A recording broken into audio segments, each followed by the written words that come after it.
channel. Yo. Ladies and gentlemen, I am joined by my friend, my duo, my companion, the one, the only, a staple to the Call of Duty scene. We are back and we are back in action, ready to go. Let's give it up for Benjamin C. Thank you, Tom. I feel like Messi going to PSG. I Okay, appreciate calm the the fuck intro. down. Calm down, Ben. What do you mean messy? It's been a minute, dude. It's been a lot. When was the last time we did a show? It was like over a week and a half ago. It's been like a couple weeks, man. Right? It's been like a week and a half, it's 2 been a weeks. minute. Which, bro, I'm gonna be honest, I miss this shit. I miss it a same. lot. I miss doing shows. I like talking COD. And ladies and gentlemen, that's not the only person joining us today. Coming in hot, the one, the only, some like to call him the Iceman. Shoots some of the cleanest beams to ever touch Call of Duty. Let's give it up for Lamar Betty, aka Accuracy. Yo, Tom, you never fail to give me some supreme gas. know me, It just come on. livens me up every time I hear it, yo. You know me. Come on, I'm coming in here hot today. What's good, Ben? What's going on, Lamar? How you doing, What's bro? good? What you been I'm up to? good, bro. I just been chilling, marinating, I feel working out, you, bro. chilling with I the feel fam, it. de-stressing. Yeah, I feel that. Just you fucking trying to live a normal life. Yeah. You It know? honestly feels weird to have so much like time this early on, like Yeah. to just chill. Yeah, no, 100%. It's good to hear you're working out. I gotta start doing that shit. Even me, I'm on the grind 24/7, bro. I just wake up, I eat, and fucking shower, and turn the stream on. You know what I'm saying? So Yeah, I was getting pudgy, bro. I couldn't do it no more. yeah, bro, I'm gonna have to fucking start doing some shit. But hey guys, welcome to another episode of The Flank. All right, obviously there's been an announcement today. I think that's what a lot of you guys are here for. But Clayster will be joining the New York Subliners. He's coming back after taking a little bit of a break, I guess some would say. This definitely caught me off guard, as well as some other things that are going on. I want to talk about some of the COVID stuff going on. Obviously the event is still happening for the most part. I think that's like what everybody's saying. There's going to be some precautions that they're going to have to take with the whole COVID stuff, but we'll talk about that. And then we also have a Q&A on Reddit, and you guys went nuts on that. There's a lot of things we could talk about on that Reddit page, and we're going to go down and we're going to have a good conversation today. So let's get it started. I think we should start with the Clay thing because, I was just straight wrong. I said there's no way that Clay comes back into the team, and I was wrong. And the reason why I said no way is because Clay told me himself he's not going back to the team. And same with the team. They told You got your baited by Clay. They baited me. They fucking baited me. These motherfuckers told me that Clay was done. And I said, okay, well, he's not coming back. You know? So I'm curious to get your guys' opinions. Ben, we'll start with you. But how do you feel about this? I have two takes because I've been thinking about this for a minute here. So take one is I thought Connor aka Diamond Con played very well for them. But I think for them, if their goal is to win champs, I think they probably have a better chance to win with Clay than they do with Diamond Con. I think take two is my hope is that Clay uses this opportunity to come back and be a little bit of a better teammate. And Tom, I think you could speak to this. And I think the fans watching this at home, I think you guys can see this as well. Clay likes to play with that emotion on his sleeve. And it's very much sort of like an ebb and flow. When things are going great, the players feed off that energy. They're vibrant. They're playing loose COD. But when things are the struggle bus, I think he has sometimes the problems that some veterans do, where his criticism is too pointed. He's criticizing the person and not the issue, and he's reacting to repetitive mistakes in a non-constructive way. And my hope is that he uses this time to be a better teammate, because I think New York's got the talent as a team to really make waves in this Call of Duty champs that we have coming up. Well, I guess, Lamar, we'll go to you next, and I'll get my thoughts on that. But what do you think about this, Lamar? You think it's a good move? I think it's good just because this is the roster they had going in to like when they were actually doing very well, so hopefully they could reach that form again and make a solid run. And like I agree with Ben, like Diamond Con did play good individually, but just the team wasn't at that level that they were with Clay. Yeah. So I think that they could put past whatever all the drama that's come out or happened or any of that bullshit that's been going on. If they can just move past that and just work hard for the next week or whatever, I think they can make a run. 100%. Well, before we go into this conversation a little bit deeper, for those of you who did miss the NYSL announcement, I'm going to play it for you guys right now. Bruh. Psych! Bruh. Psych! Bruh. Psych! Oh my God.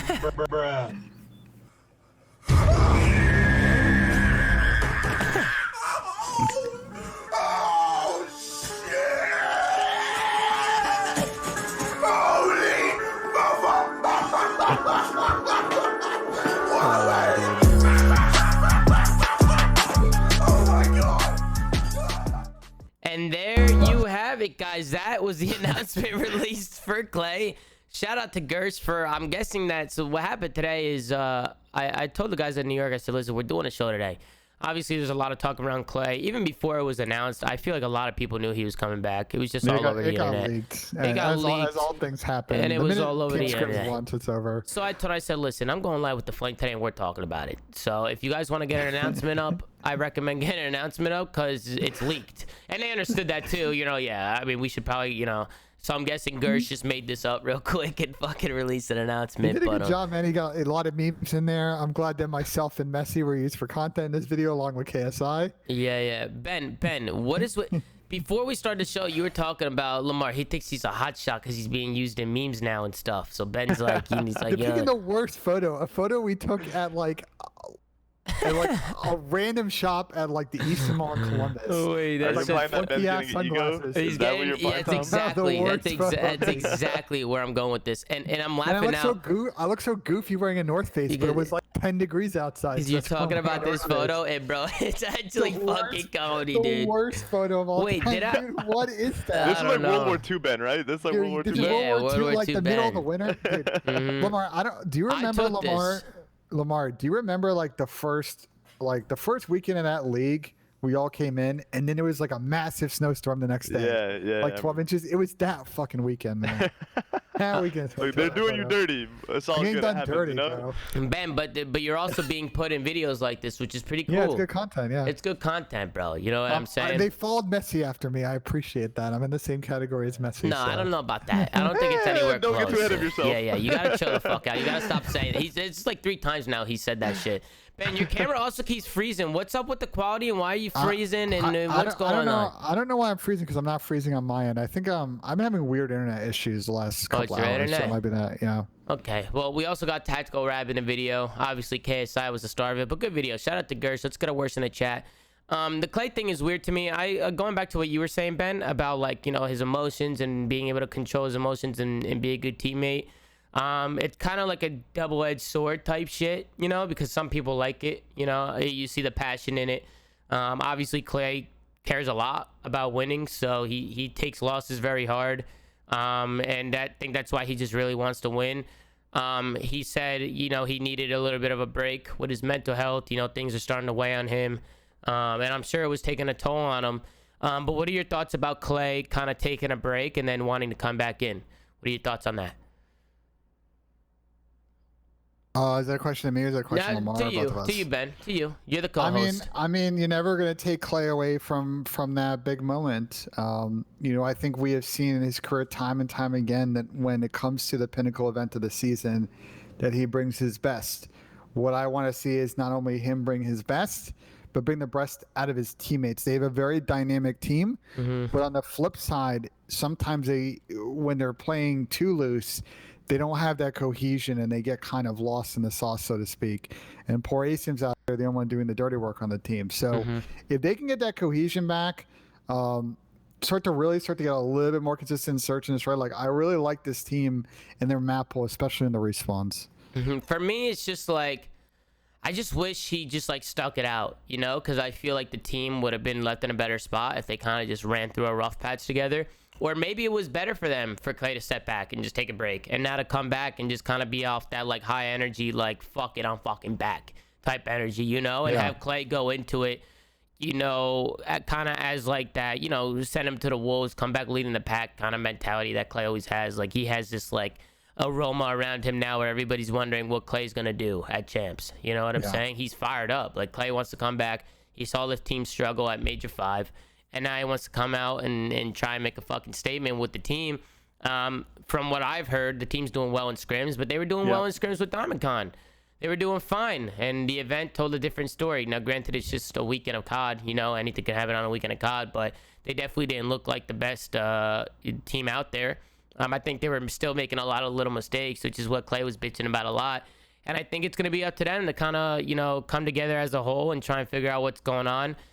Because this is a team that was at the top at a certain time in this season, and that they have it in them. They have the talent. Now it's just about them putting that shit together. Clay actually came out and he dropped just a tweet a minute ago. He said, "You're been back at it for a week or so now. Obviously, there's a lot y'all are probably wondering, but I'm honestly not ready to talk about all this shit. Focus on champs right now, and we'll talk in the offseason. Excited to get back in the saddle." And I don't know about you, Ben, but I would love to have Clay come on during the offseason and talk about some of his struggles as a competitor and kind of like where his mental was at and kind of what happened with the team. You know, no like beating around the bush, just come out and just kind of just tell it straight. Because I think Clay also like is like that. You know, he's not scared to come out and just say exactly how it is. Because even for me, and clearly, see, clearly when people were saying, "Oh, you know what's going on," this and that, clearly I didn't. If I was saying he wasn't coming back into the team and he ended up coming back, which is why I said internally during scrims and stuff, if you're not there, it's so hard to judge what's going on between a team. Is it not, Ben? Yeah, I mean, I agree with that, and I would love to see him come on the show in the off season. Maybe we can talk it out with him and see kind of how things went down. But good to see that he's taking a positive light on it. They've been grinding for a minute here, and look, I think the silver lining for them is they weren't able to get that second seed that they were kind of in the mix for about a month and a half ago. But if you look at how the bracket started breaking out with Toronto, Dallas, and Minnesota on the bottom side of winners, you know, New York's had some success against FaZe this season. If they can get through Optic, you know, sky's the limit for this New York team. You can see them maybe make a quick run here to winners finals, and then from there, you know, anything can happen. I mean, you know how it is, right? I mean, for the main thing, it's a weekend of COD and anything can happen on that weekend of COD. And one thing you can't deny is the talent that New York has, but they definitely haven't been putting it together the last few weeks. That's for sure. Whether they're doing it in scrims, that's great, but they got to do it at the big stage now. And I'm sure seeing the fans a little bit and having the events back and stuff and having things going back to normal a little bit helped Clay make his decision to want to really get back into things. Because I'm sure Lamar knows as somebody who's been on the big stage, someone from me who's been on the stage. Seeing that shit just makes you want to get back out there and play. 100%, bro. I was literally in my room, fucking turned, watching the matches, like hearing the crowd yell and shit. I was literally getting like shivers down my spine. I was like, bro, this is what we do it for. And I'm sure they watched that, saw that, and was like, I need to be back up there. And he's just ready to put it all on the line. 100%. And that's one thing that I want to lead to next, because Clay doing something like this also affected somebody around him, and he goes by the name of Diamond Con. Censor, he came out and he said, "Clayster rejoining the subliners for champs is a great move for New York, but I feel so bad for my man Diamond Con for being forced to sit out both AM champs and PRO champs." What does he mean? PRO? Oh, pro champs. Yeah. I mean, he's put in all caps like it meant. So you see how he wrote it? Yeah. It's a little bit weird. Yeah, he wrote it weird. Pro champs. I was like, okay. But to this note, Tom, to this tweet, I actually think that Diamond Con's done enough now where I think he's going to get some interesting looks in the offseason. Either New York maybe try to re-sign him and keep him as a sub, but I think he'll get some pro looks on a pro team. I think he's looked good when he's had his opportunities at the pro level, and let's see him now on a team from start to finish, be able to hold down a spot. I think he's got the tools. I mean, listen, it's like one of those things where, one, I don't think a team winning champs is just like because you're on the winning team of champs means you're going to get picked up. I don't think that's how it works. I think individually you have to shine. And I think Diamond Con had his opportunities to shine, and he did during the league. I think he showed people what he can do. I mean, Diamond Con's a great player. I feel bad for him too. You know, I do feel bad for him that he's missing out on chance, but he was also taken very well. You know, he was taken care of at the New York Subliners. It wasn't like he wasn't getting anything. You know, like the New York Subliners take good care of him. I'm sure they put him under a pretty good contract. And I guess for some people, it's not really the money that people are talking about. They're talking more about just having a kid play at the amateur chance and having him miss out. So it's like one of those things where he definitely got screwed over a little bit. And I feel for him. It's just one of those things like, what do you even say to that? You know, like what do you say? What do you have to say to Diamond Con other than just keep your head up and keep pushing and keep grinding? I definitely feel bad for the guy, but in terms of like making the right business move, like bringing Clayster back in seems to be the right move. At least that's what everybody's saying, or at least that's what most people are saying. I agree with you too that like it was the right move for their chances for champs. But the only reason I feel bad for Diamond Con is because like you guys said, he did play like pretty well when he was in the league and the moments he had. It's just that he I guess has to hope that it's enough to move the needle for him to be getting a pro spot. But if maybe he played like pro or am champs and like won it because his team was really good or something like that, that would could potentially be the thing that moves the needle more or something. You know what I mean? Yeah, 100%. Which is why it's like, you know, it's such a like a weird situation to be in, because I don't think anybody from New York, like I don't think Clay was like, I'm gonna back out, I'm gonna fuck Diamond Con over, and I'm gonna come back. You know what Yeah, I'm no, saying? it wasn't on purpose. Yeah, It's just right. it's just the circumstances it's just the situation. circumstances and the timing of everything really sucks for the kid. Yeah. No one did on purpose. Yeah, which is why I'm like, I feel for him because he's left in a weird like spot. So it's definitely not where you want to be if you're Diamond Con, but at the same time, like, man, this offseason is going to be fucking nuts. I don't know how any of these teams, like these franchise teams, are going to be able to decide who to pick up from the Challengers players. Like, where do you even start? Who do you get? I'm even hearing things. Apparently, Kleenex gave this guy Gizmo in the EU scene a fucking shout out. He said this Gizmo kid's good. People are talking about Pred a lot over in Australia. Yeah. Pete, there's some players in like Nasty, who I think would have had a shot this year if not for visa situations and COVID. Then you got to think how, you know, it might not also be talent. It might be what do teams need, right? So you go into challenges. Maybe a team needs an AR. Who are you looking at? Zinni, Tom Gravity, Lamar, right? There's like a bunch of AR players that are looking to come in. You have Dave Patty. You have a bunch of AR players. It's like who even gets that spot? And obviously Lamar's probably sitting here like, I'm the fucking best, I deserve to get that shot. Which in my opinion, there's a lot of good AR players. Like, it's going to be tough to make decisions, which is why I'm saying this. How are they even going to decide? You know, and I think it's going to come down to the rest of the team that's being built. You got to make sure that you're building a good team, right? You don't want to just pick up individuals. You want to pick up a team. You want to make sure everybody's coming in and they know what needs to be done and everybody's on the same page, and getting a group of guys that get along with each other and want to win and want to put in the fucking work. So that's like the main thing. But Ben, where do you think teams are going to start? I think we should save that talk for the offseason, candidly, because I think it's hard to say because the season's not over and we don't know what teams' goals are. I think there is a logjam of really good ARs that are going to be sitting there on the free agent market. I think maybe not so much in the other positions like flex or sub. So those might be the first dominoes to fall, and then a lot of these ARs will be waiting unless they're kind of getting packaged with the rest of the team, where the players on the team want to say, hey, I actually want to pick up this guy. No, 100%. And then one thing I wanted to talk about a little bit is kind of just the COVID stuff that's been going around. Obviously, some pro players have been coming out saying that they're getting COVID and stuff like that, and a lot of people have been really worried about champs and if it's going to go on. Can I tee off on this COVID thing real quick, Tom? Go ahead. Oh, because I gotta be honest on this one. So like, I think there's two parts to this. Let's talk about the player side. So I think a good segue on the New York side is they're going to play Optic, and we've seen the announcements from Optic in the last couple of days that Envoy and Scump have both tested positive for COVID.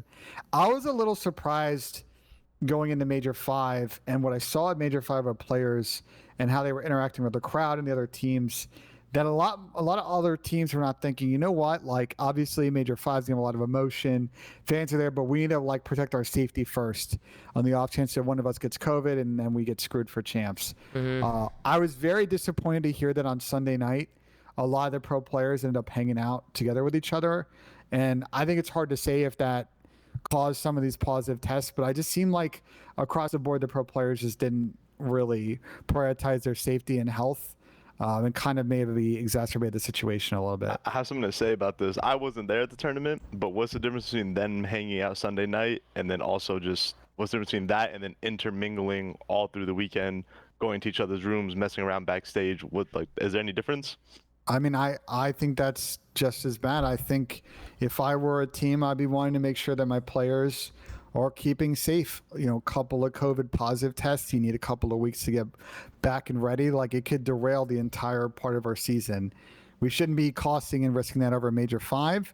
We should be prioritizing champs. And so I think the behavior by some of these players was not the brightest. And I think they'll learn going forward that in situations like this, and again, God forbid, hopefully COVID isn't thing we need to deal with next season. It has created a little bit of an issue last week or so. There's two. I mean, kinda. I mean, one, I was there. I went out that night. I'm vaccinated, which apparently doesn't even matter to some people. Apparently, some people that were vaccinated are getting it. But for me, it's like everything was allowed. They got rid of the mask mandate. They have everything open now. It's not like everything's closed down now. You live in Texas with where it's I know. That's what I'm saying. That's what I'm saying is everything's open. Like everybody's been going out. Like that's what people have been doing. Just to tee off for a second, Tom. You know, just because the rules in Texas are that Texas is one of the states right now, locations like Dallas, Austin, Houston, they don't have a lot of ICU beds. Oh, I'm not They are saying you're currently wrong. COVID hotspots. I'm not saying you're wrong. I'm just saying it seemed like things were getting better. Everything was laid back. Everything was good to go. Now everything's kicking back up again. Everything's getting bad again. People are starting to get it again. Everybody's getting COVID. People are having problems with the vaccinations. So we're going back into, they're bringing masks back, right? I saw a lot of places are bringing masks back. And listen, I know a lot of people are spamming Luma, but I'm not gonna lie. I was out. No, I think it's a fair I'm not gonna lie. Tom. I mean, you guys could roast me for it. So I was out. I was out there. Tom, I think it's a fair assessment. I think I was there, Lamar, with a drink in my hand, bouncing up and down. Listen, just to Going come fucking on it, nuts. Tom.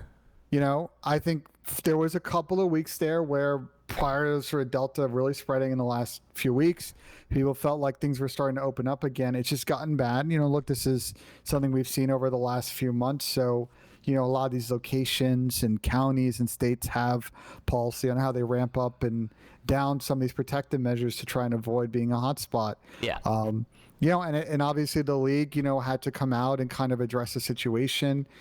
They put out a post yesterday talking about what they're going to have to do to comply with, local regulations. Just for context too, Galen Center is also on USC campus, so I'm sure there's USC policy that they had to abide by as well. And they put out an explanation. It's like, hey, fans are coming out here. We're going to have you, but here are the rules. You got to either show that you have vaccination or you're going to have to go get a PCR test. And here's I saw that. when and where you got to do that. Which is a good thing. I mean, it's good that they're taking the right, precautions now. And I'm sure even here in Texas, we might see masks getting brought back. I saw that they were doing that in California. Now they brought the masks back because even in California, they got rid of stuff. They're opening everything again.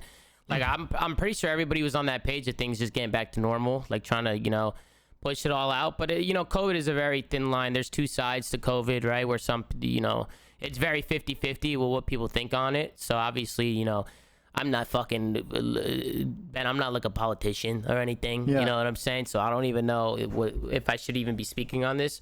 But as long as the COD League is taking the right precautions to make sure everybody's safe at the event, that's the main thing. And as long as we're trying to figure out to keep the event going, because we just had an amazing event.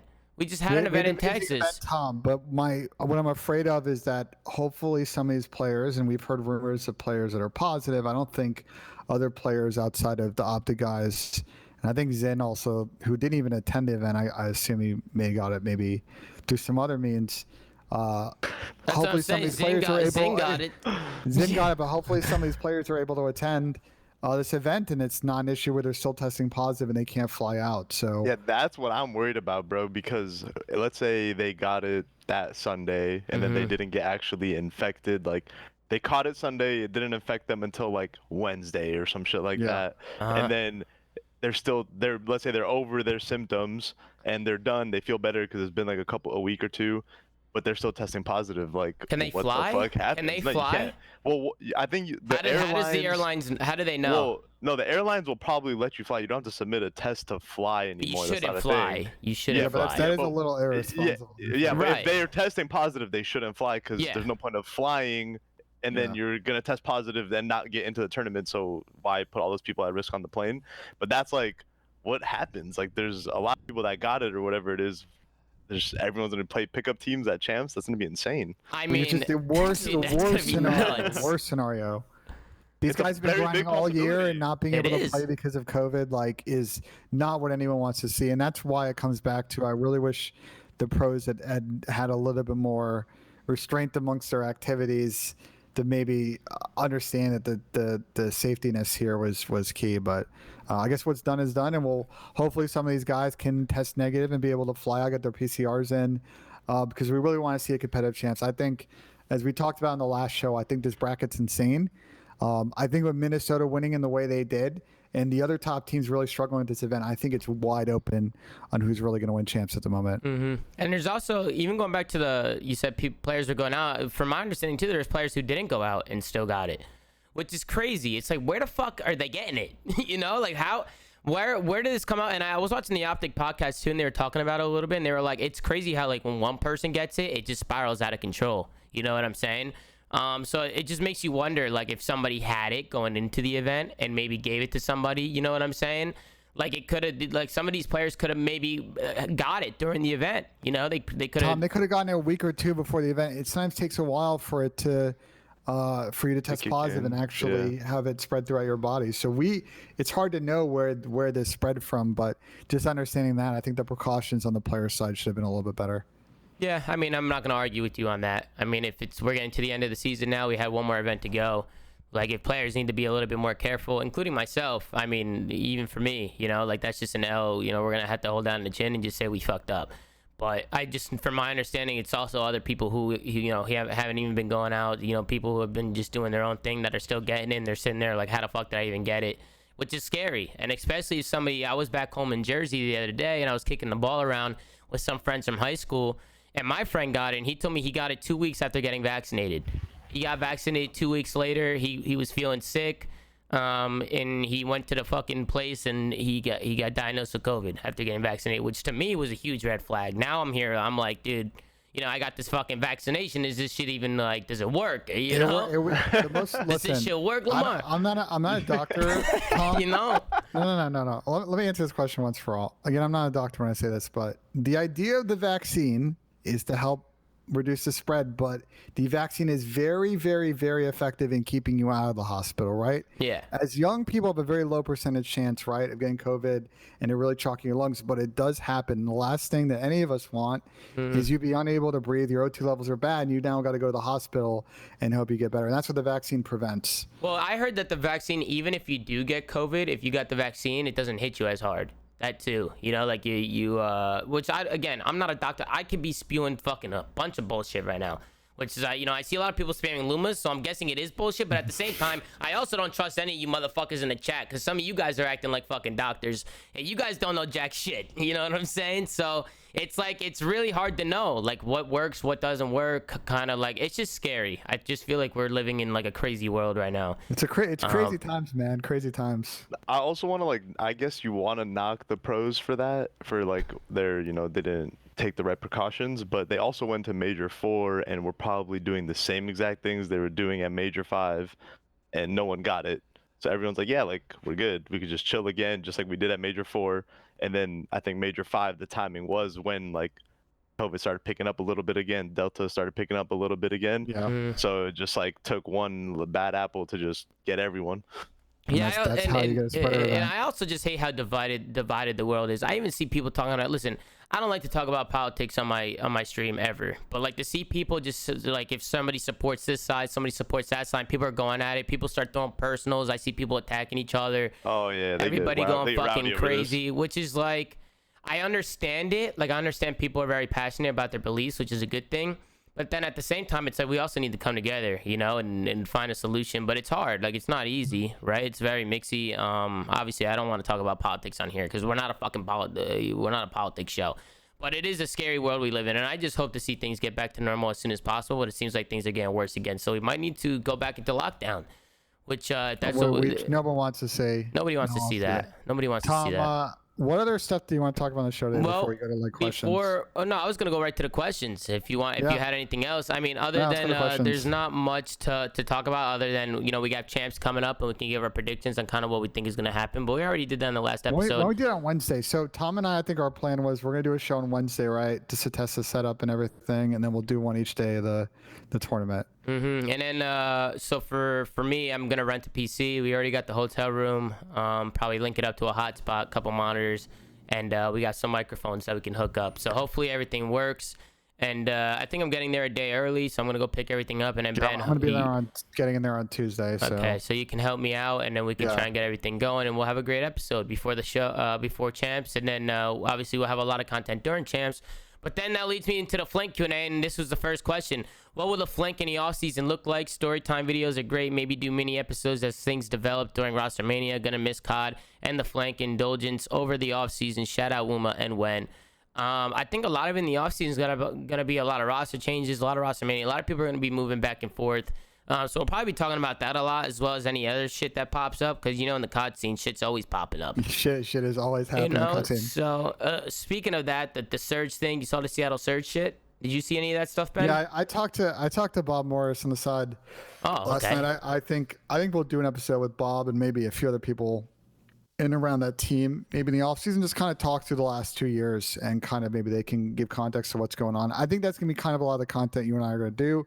Do some cool roster mania, sort of tactical rabish content, break down the news for you guys, but also want to try and do some episodes where we do some deeper dive, get some guests on, find out what they're doing, what they did in the past, and where they're going in the future. I think that kind of content you guys will find exciting. And we may also get some non-COD guests. I would like to get some general esports people or maybe some influencers on here and shoot the shit and see where we go. Well, ladies and gentlemen, we got a new guest joining us today on the show. He goes by the name of Anthony Zinni, aka Methods. What's going on? What's going on? I just died for 3 hours. I was going to say, I thought you joined me today, but you weren't even answering. I'm just really tired today. I set an alarm for 20 minutes at 3:30 and woke up at 6:30. Oh, what the fuck? Really hate to see that. Yeah, well, how you feeling? Because obviously you got COVID and you've been chilling in Toronto, so how are you feeling? I'm losing my mind because not only am I quarantined, which is miserable because I'm in a 500 square foot unit, I can't taste or smell. And when you're quarantined, the one thing you look forward to is eating food. And I'm not looking forward to eating food because I can't taste the food. Yeah. I'm shoveling candles up my nose trying to get a whiff. There's just nothing. Wait, is it really like that though? Like, yes, that's crazy. Yes. I'm not. I don't have a centimeter of smell. I can put a candle in my nose and inhale for 15 minutes, and not once will I smell a thing. That's fucking insane. That like Jamaican? Have you seen that Jamaican COVID thing that's like on TikTok where you toast an orange? I saw that. Does that work? I plan on trying.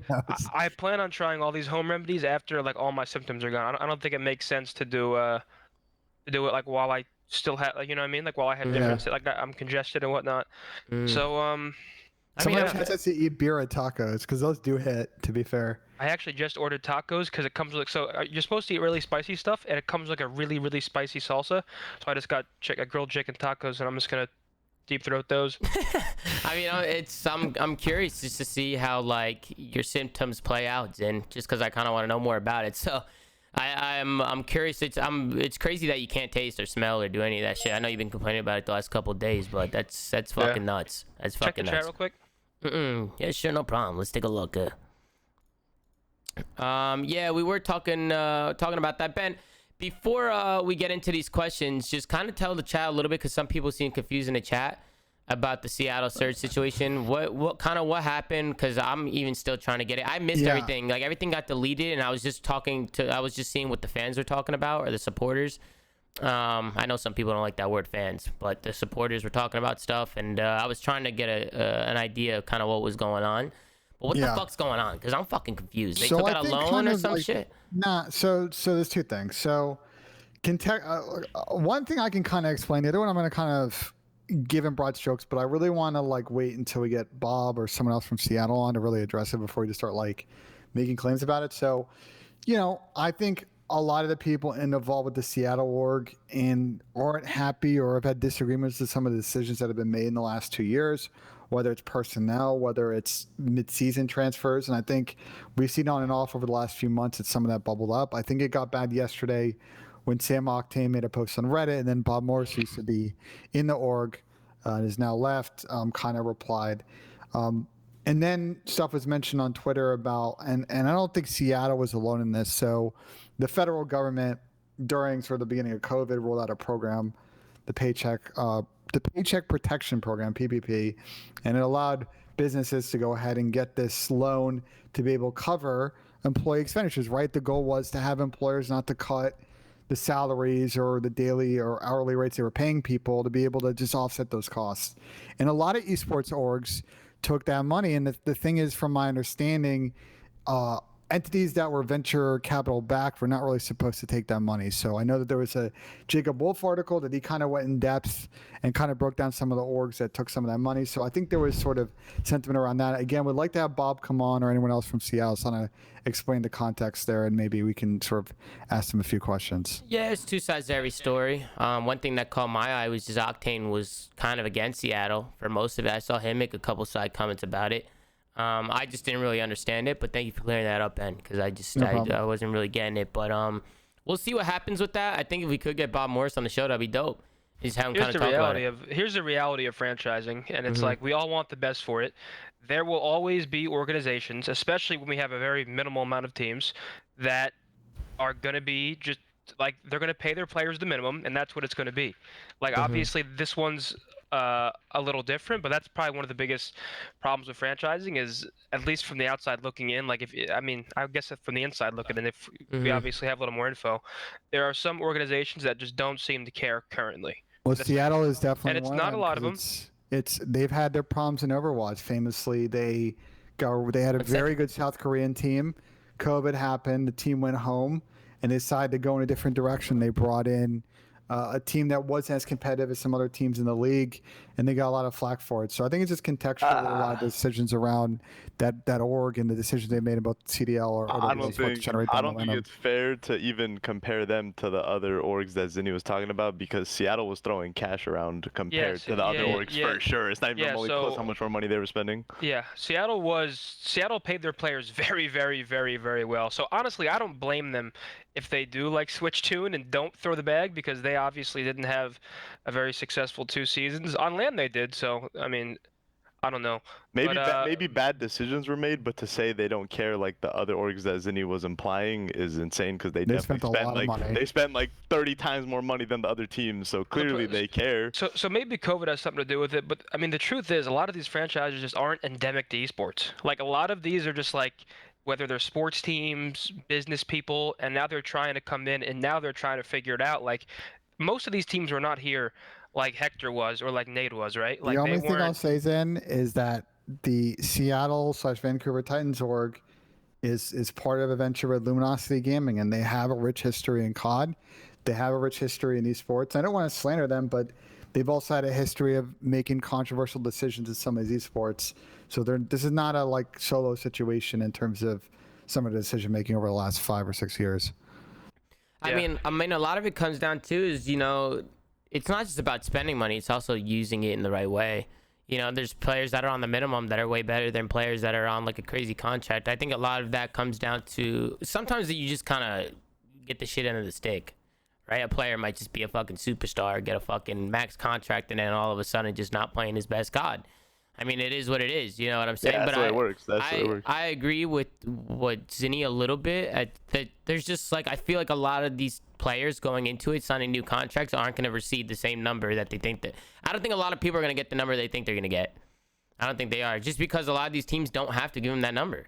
They don't. Here's the thing. A couple teams, in my opinion, just don't really like care to win like others. Like a lot of, not a lot at all, but like some of the teams have a mindset where it's like, there will always be players, which is true. Like you will always have players that need a place to play. You throw them the minimum and they'll play. And honestly, sometimes you can get a pretty good team out of it. I don't think personally that's the best way to build a winning team, but that's the truth. I mean, there are always going to be players who need spots, especially when, I mean, bro, I've said it so many times. And I deleted the tweet because I didn't want it to bring a bigger shitstorm, because I truly love this Call of Duty esport. And, I think we talk negatively a lot about it, even though for the most part it is pretty positive. We need more teams. Like I was watching on my couch and you were talking about me, Lamar, Dave, Patty, whoever. It's like the reality is there's too many people that deserve to be in that just won't be in, and that's just simply what it is. And that's why I hope going into the 3rd year, I know we've heard things that aren't like, it's not looking good, but it is very upsetting if going into the 3rd year we don't have expansion, especially when it's one thing and we're playing 5v5, you have 60 players, then you take 12 players off these teams, you go back to 4v4. It's kind of like you kind of have to expand, because here you had 60 deserving players in the league, and now you have 48. And now we have no expansion. It's just people are just going to fucking marinate in challengers. You also have that other part of it where it's like you see so many of these franchise teams struggling. Are they struggling to get expansion teams? Like that can also be a thing. Like are teams willing to come in and spend the money to enter a league like this? But Ben, I know you have a counter argument to that, because you were getting all riled up. I understand, and we've had this conversation a couple of times, and I understand the sentiment. We have a lot of players that either have a storied history or a lot of potential, and they should be getting a spot under the bright lights. And maybe that's something that CDL and the Activision team is to think about, how we get more exposure for the amateur scene. But you have to understand the upstart costs for starting a franchise team or any esports org are a lot.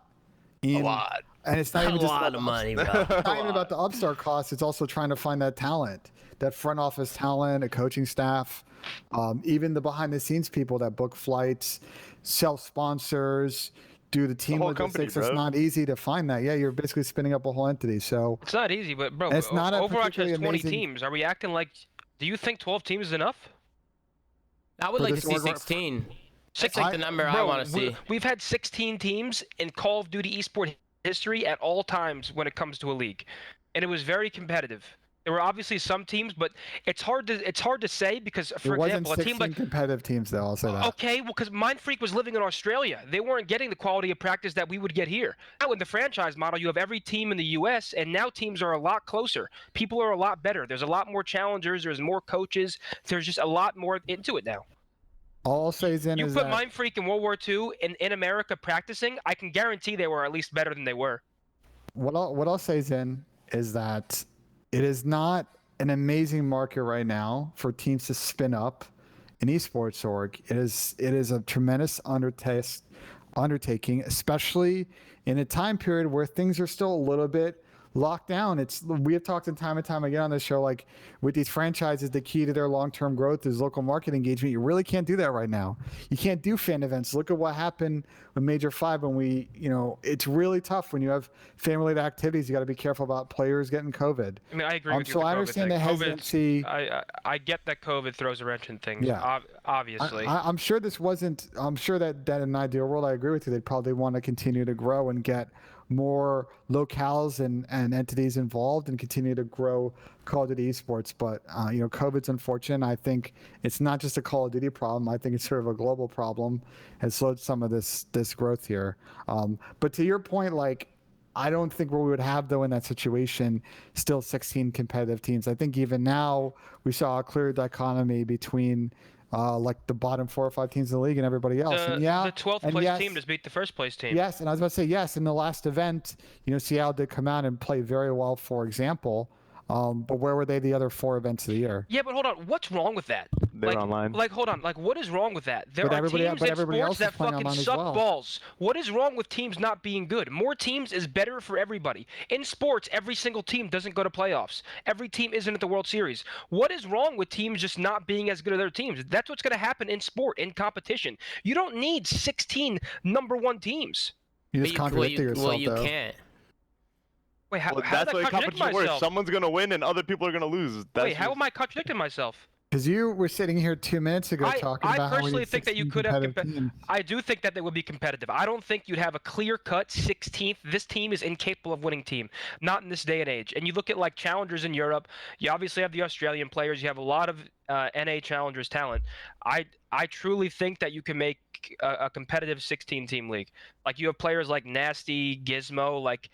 These are players that Do you aren't know really Gizmo? talked about much in I haven't MMA. even No, heard of but I him. mean, I have European teammates, so Yeah, obviously I know a they've been little more talking about him a lot. about the EU scene. But like the thing is, there's a lot of talent in EU because it's not like it used to be. Back in 2014, EU wasn't as good as NA, and now it's like EU is really good. Like I'm pretty sure EU was dominating challengers when they were coming to the US. So there's a lot of EU talent, a lot of NA talent, and I don't know. Well, Ben, I think we could have a competitive 16-team league, and I don't think it's the end of the world if we don't. Ben, do you think that we can't? Like, I think right now, actually, the biggest limit. Here's my kind of hot take on this. And Okay. I actually don't think the limiter on having 16 competitive teams is the lack of player talent. I think it's the lack of like front office coaching talent, like people to assemble the right teams of players, but then coaches and analysts to be able to set their teams up for success with game plans and coaching and scrims. I think right now there's a little bit of a huge knowledge gap there.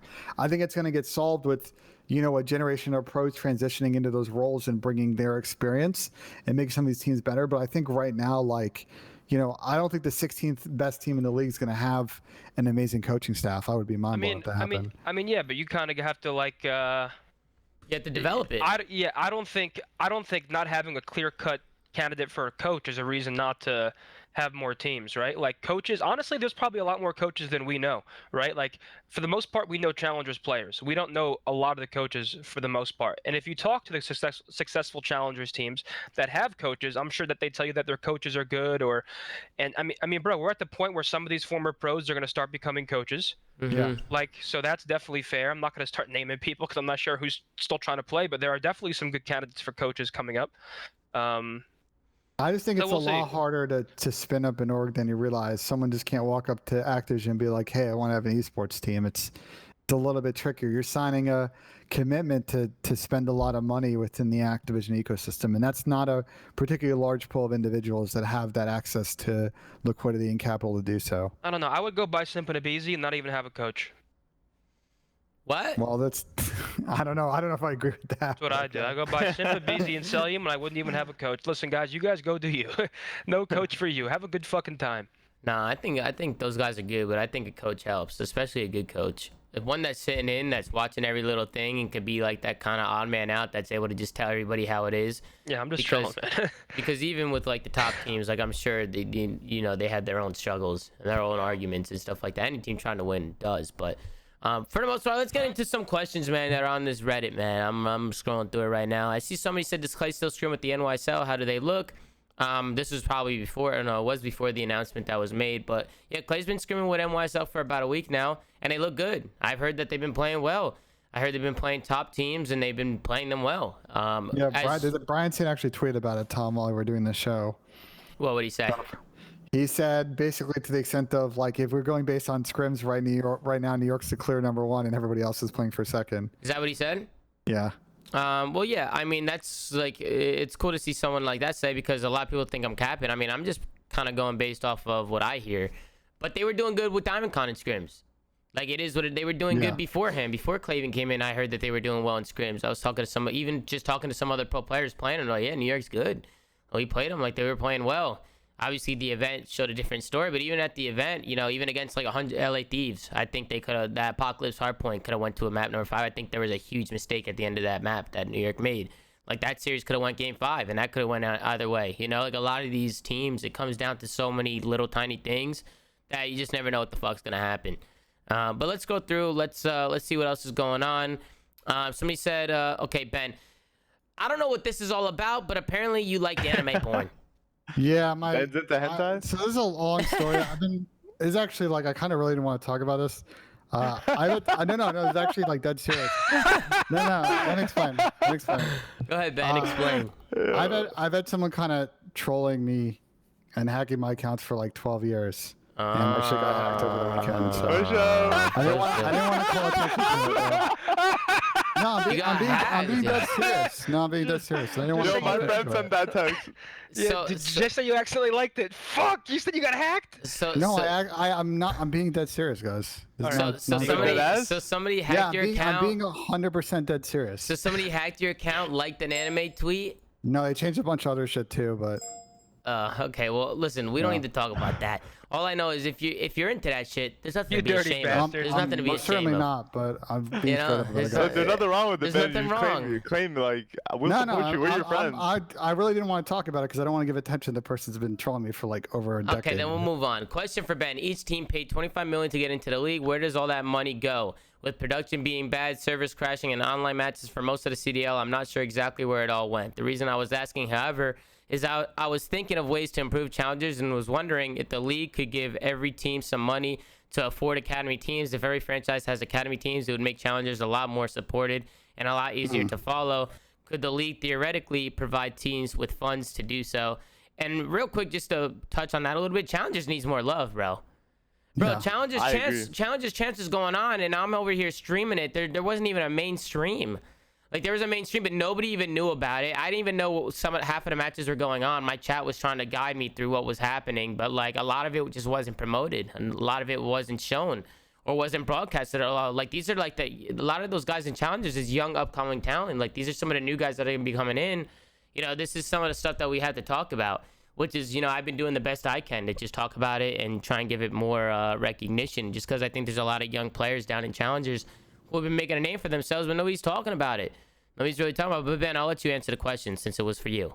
I think it's an interesting question, and I think like the issue is, I don't see a way mechanically where it's like Activision gives a team money, but what It's I not a think charity, you bro. could, but I think what you Yeah. could do, what I think you could do is provide another incentive for teams, right? We talked about this a couple times on the show. Like, what if in exchange for a team having an amateur team, they get some allocation money that they can use as relief against the luxury tax in the league?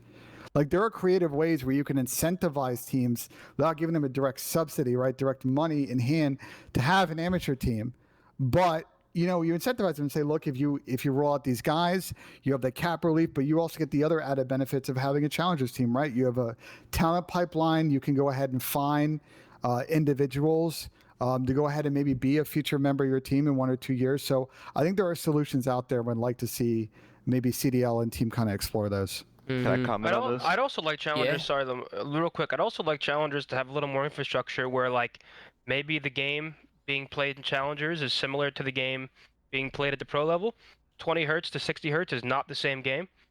So maybe for like later stages in the tournament, there's actual, I guess, similarity between the two. I agree with Zin there, but I was gonna comment too on what we're talking about, like that last question. Like, bro, the league, it's not the league's responsibility to help the teams pay to get a team that benefits them. Like, that's on the team. Yeah. They all have money. If they want to do that, they have to spend the money themselves. It's not the league's job to get them to spend money. Like, I don't want to say this and sound dumb because I don't know for sure, but I don't think the NBA or the MLB are like paying the teams to have AAA teams or G League or whatever it is. That's on the team. And even if can the league potentially say something like every franchise team has to have a challengers team? Can that be a thing? I don't think they can do that. They can't do that because if that my was guess- a thing, they would have to do when they bought in. Yeah. But I don't think they did that. My guess is it would just be like any other sort of franchise organization, right? They probably sign a charter that dictates the governance in the league. So my guess is that they would probably have to amend that and require the owners to vote for it. And I don't see why they would. But again, I think there are ways to creatively like incentivize teams to do it. And they get some other carrot that's dangled in front of them to help them with the financial side of it. I mean, But it that's is my little- question, it Ben. is Why do they pricey. need to incentivize them? Why do they need to help them do it? That's just on the team to do something that benefits them. They get academy team to help them with players. They get fans on their side. They get more promotion. Why does a league need to incentivize them and help them do it? Because I But it think depends on the too team. many teams right now live in the short. I think there are only a few teams in the league that's been clear with the way that they have made personnel decisions that they're thinking about the future, right? They're thinking about year 2, year 3, year 4, year 5.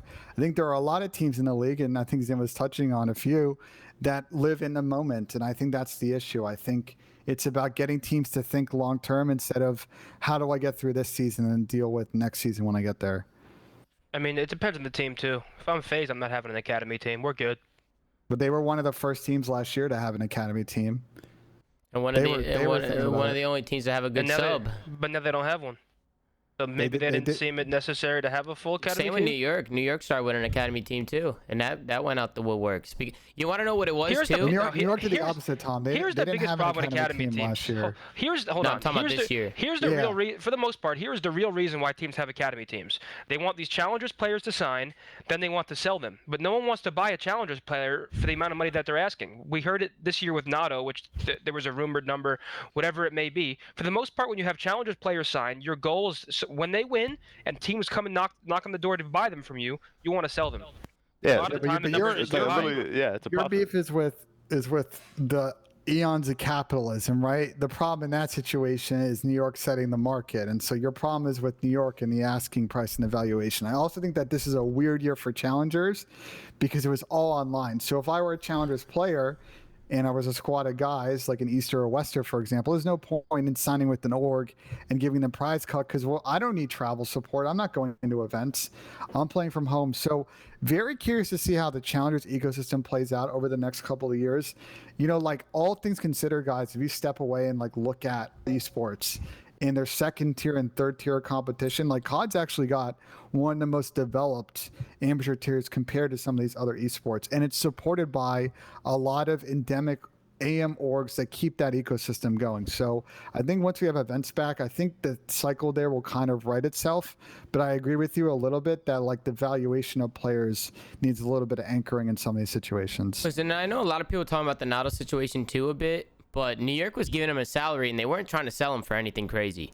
because I knew what was going on in those talks. And I think a lot of it also comes down to just some teams being stingy and just don't want to spend like, I don't know, like 10, 20 grand more to pick Is up it somebody. stingy though? It's like, cause Yeah. bro, like if I don't think it is. Because why why would you spend 10 pay? or 20K when I can go get another kid who's just as good maybe for free? If you think, no, well, the whole point is if you want to pick him up, that means you think he's good. You think he's, Yeah, but he's not you think he's 20K good. You know, Yeah, get but the hold free on, guy. we're What's- not 25. stopping- They spent $25 million to get into the fucking franchise league, and to make your team better, you don't want to spend 20, 30K. The other part to this story too, because we makes saw no it sense. leaked, is like I already we don't know told you, this, some teams don't care like that to win. we don't know. Well, then how exactly, they don't want to spend the money. That's exactly what I'm saying. But can I get a- and the Word thing in is real quick, too, Tom? real quick, because I didn't get my point Yeah. across. But like the thing is too is like for somebody like New York who's paying a kid a salary, they want to make their money back. That's all they're asking for is their money back for the most part when they're trying to sell him. Like for whatever they paid him is the amount of his buyout for the most part. And if teams don't want to pay for that, then that's just tough shit. Teams just don't want to spend a little bit of extra cash to get somebody they think is the best for their team. At the end of the day, when you make a team decision, you have to say who's the best player to pick up and who do you want to get. And now you look at the numbers and you see if it's worth it for you. But I definitely think some teams have been stingy for sure. They just don't want to spend a little bit extra more. But go ahead, Ben. One thing I want to say, first off, we don't know if that number is legit or not, but the thing I want to like caution people to understand is like sometimes with these transfer or loans, it isn't just a straight number, right? Like a team will come out and offer you a flat number, and then you're going to say, well, like, why don't we do a tiered structure that has kickers and add-ons that we get to that number over time, but only as say the team wins an event or we place wallet in events. So I think you're going to start to see some of that more mechanically with the amateur stuff. We did that a phase with a lot of the loan structures in order to incentivize and make those deals happen. So I wouldn't take this reporting and this rumor like for word. And I also think it's a weird situation because Saints aka Nato has won pro events before. He's got a pro pedigree. He's not like an amateur player with an unknown potential. Nato's been around for a very long time and is a known quantity. Even Maven said in the chat, he said, I think people forget sometimes that we are talking about billionaire sports teams owning many spots. ... billionaires. Lamar, go ahead. I was gonna say that I also think it's on some of these amateur players. Like, you're signing a deal, don't sign a bad deal. If you're worried about a team coming to pick you up, get a term with like get your team together. There's power in numbers. Get your team together. Make sure you guys get something in your contract that says, okay, we can get sold for more than 1x or like 1.3x our salary, so they get some money on their investment, but not like they can't sell you for some absurd number. You know what I mean?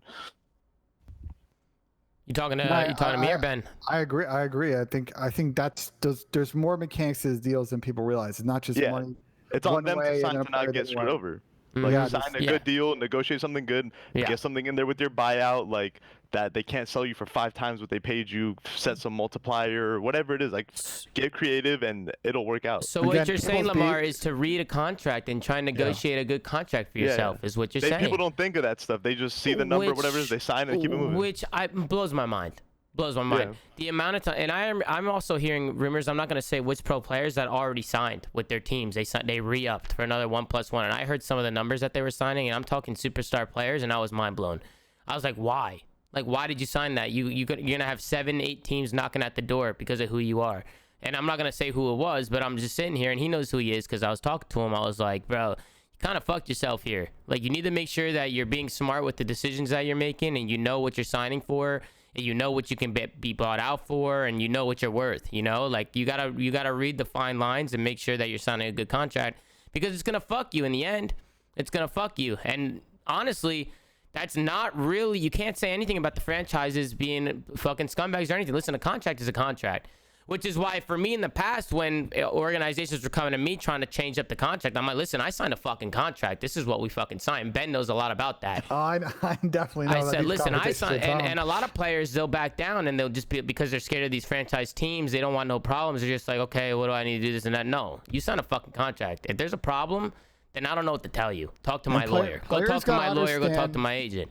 That in a lot of these situations, they're the ones with leverage. And I think too often, and we've seen players start to get a little bit better at it. I think Clay's a good example. Someone that's always done a good job negotiating for himself and using leverage. players got to kind of use that power of capitalism, baby, and get a little bit better deals for themselves. So again, just to circle back on the challengers question, and that fee, I think we'll see the capitalism in the market itself shake itself out, but just a weird cycle with the COVID year, I think, kind of led to that. I agree. Like, if any challengers players are listening and you don't want to get absolutely fleeced, finessed, hit me up. I'll give you some advice. I'll look out for you. Yeah, Lamar's got your back, and Lamar's a good person to talk to when it comes to stuff like this. To be honest, I'll fucking what's the word? Why am I echoing? Who's that? And who the fuck is that? Zinni? Yeah, Zen. Zinni, what are you munching on? Dude, my mouth's on fire.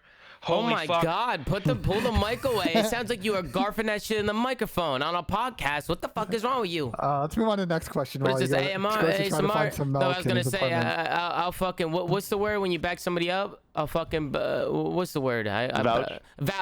Yeah. I'll vouch for that. I'll vouch for fucking Lamar on that. Do you think Minnesota becomes one of the teams that make no roster changes in the offseason if they get another good placing at champs after their Major 5 win? 100%. If they play well at champs, they're not gonna change. I don't see them changing.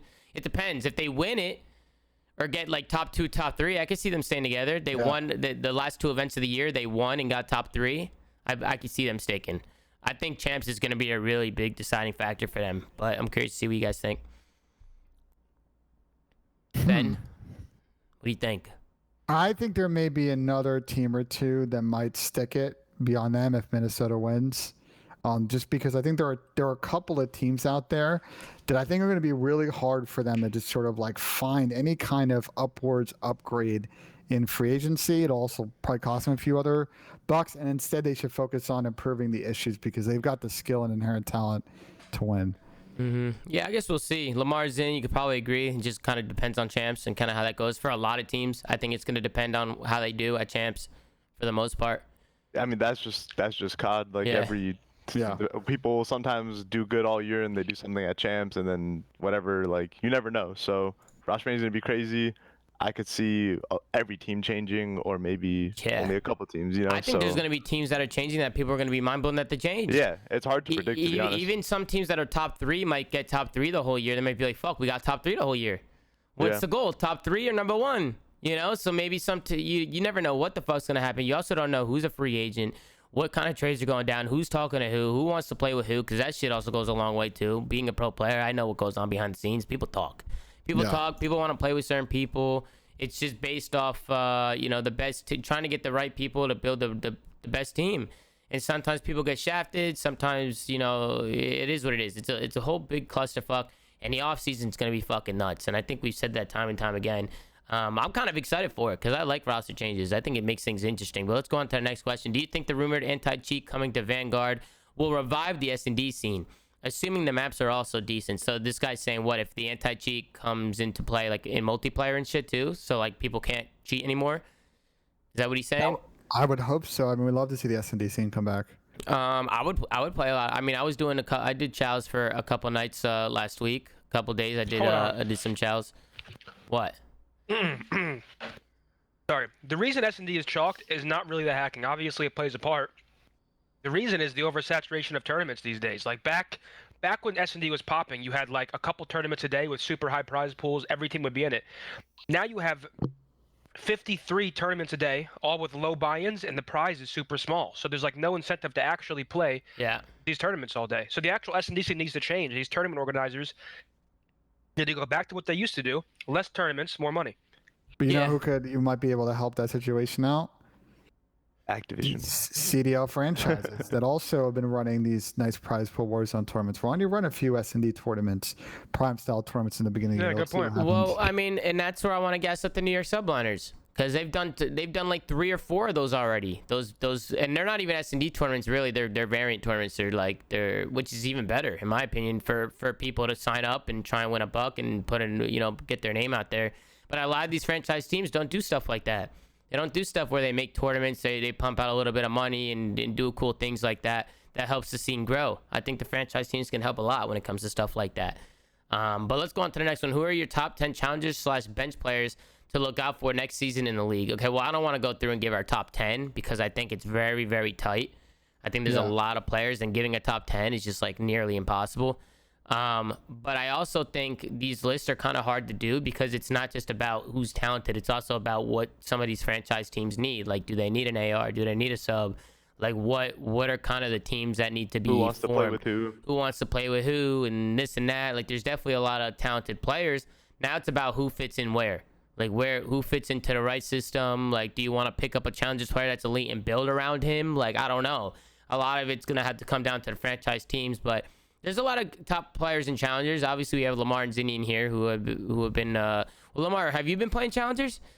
Nah, I played for like 2 weeks and then I stopped. Yeah, it just wasn't. I mean, that's also another thing. A lot of the pro players that were in the league like don't even like want to play challengers, which is also like another thing. Like even Slasher, right? When Slasher was on the bench, when Slasher was on the bench, he didn't play. And Zinni, I was gonna ask you why do you wish that? It definitely didn't improve my stock. There was a point in the season where I was just playing Pro 8s and I was top fragging every single lobby. I had potential offers, or yeah, one that fell through, unfortunately. After that, I kind of lost a little motivation, and it's just like, no matter how well I played individually, when you don't win, you just get hated on. Like, if people watched my stream, they knew how good I was. And I'm not gonna toot my own horn, bro. Like, I've done it enough. The point is I didn't win, and it makes me look bad, period. And that's why I regret playing it. I think we definitely could have won champs through that series versus Mohawk and them, which was pretty much grand finals. And that's really what irks me, because I think I win that challenge. Drink some water, boy.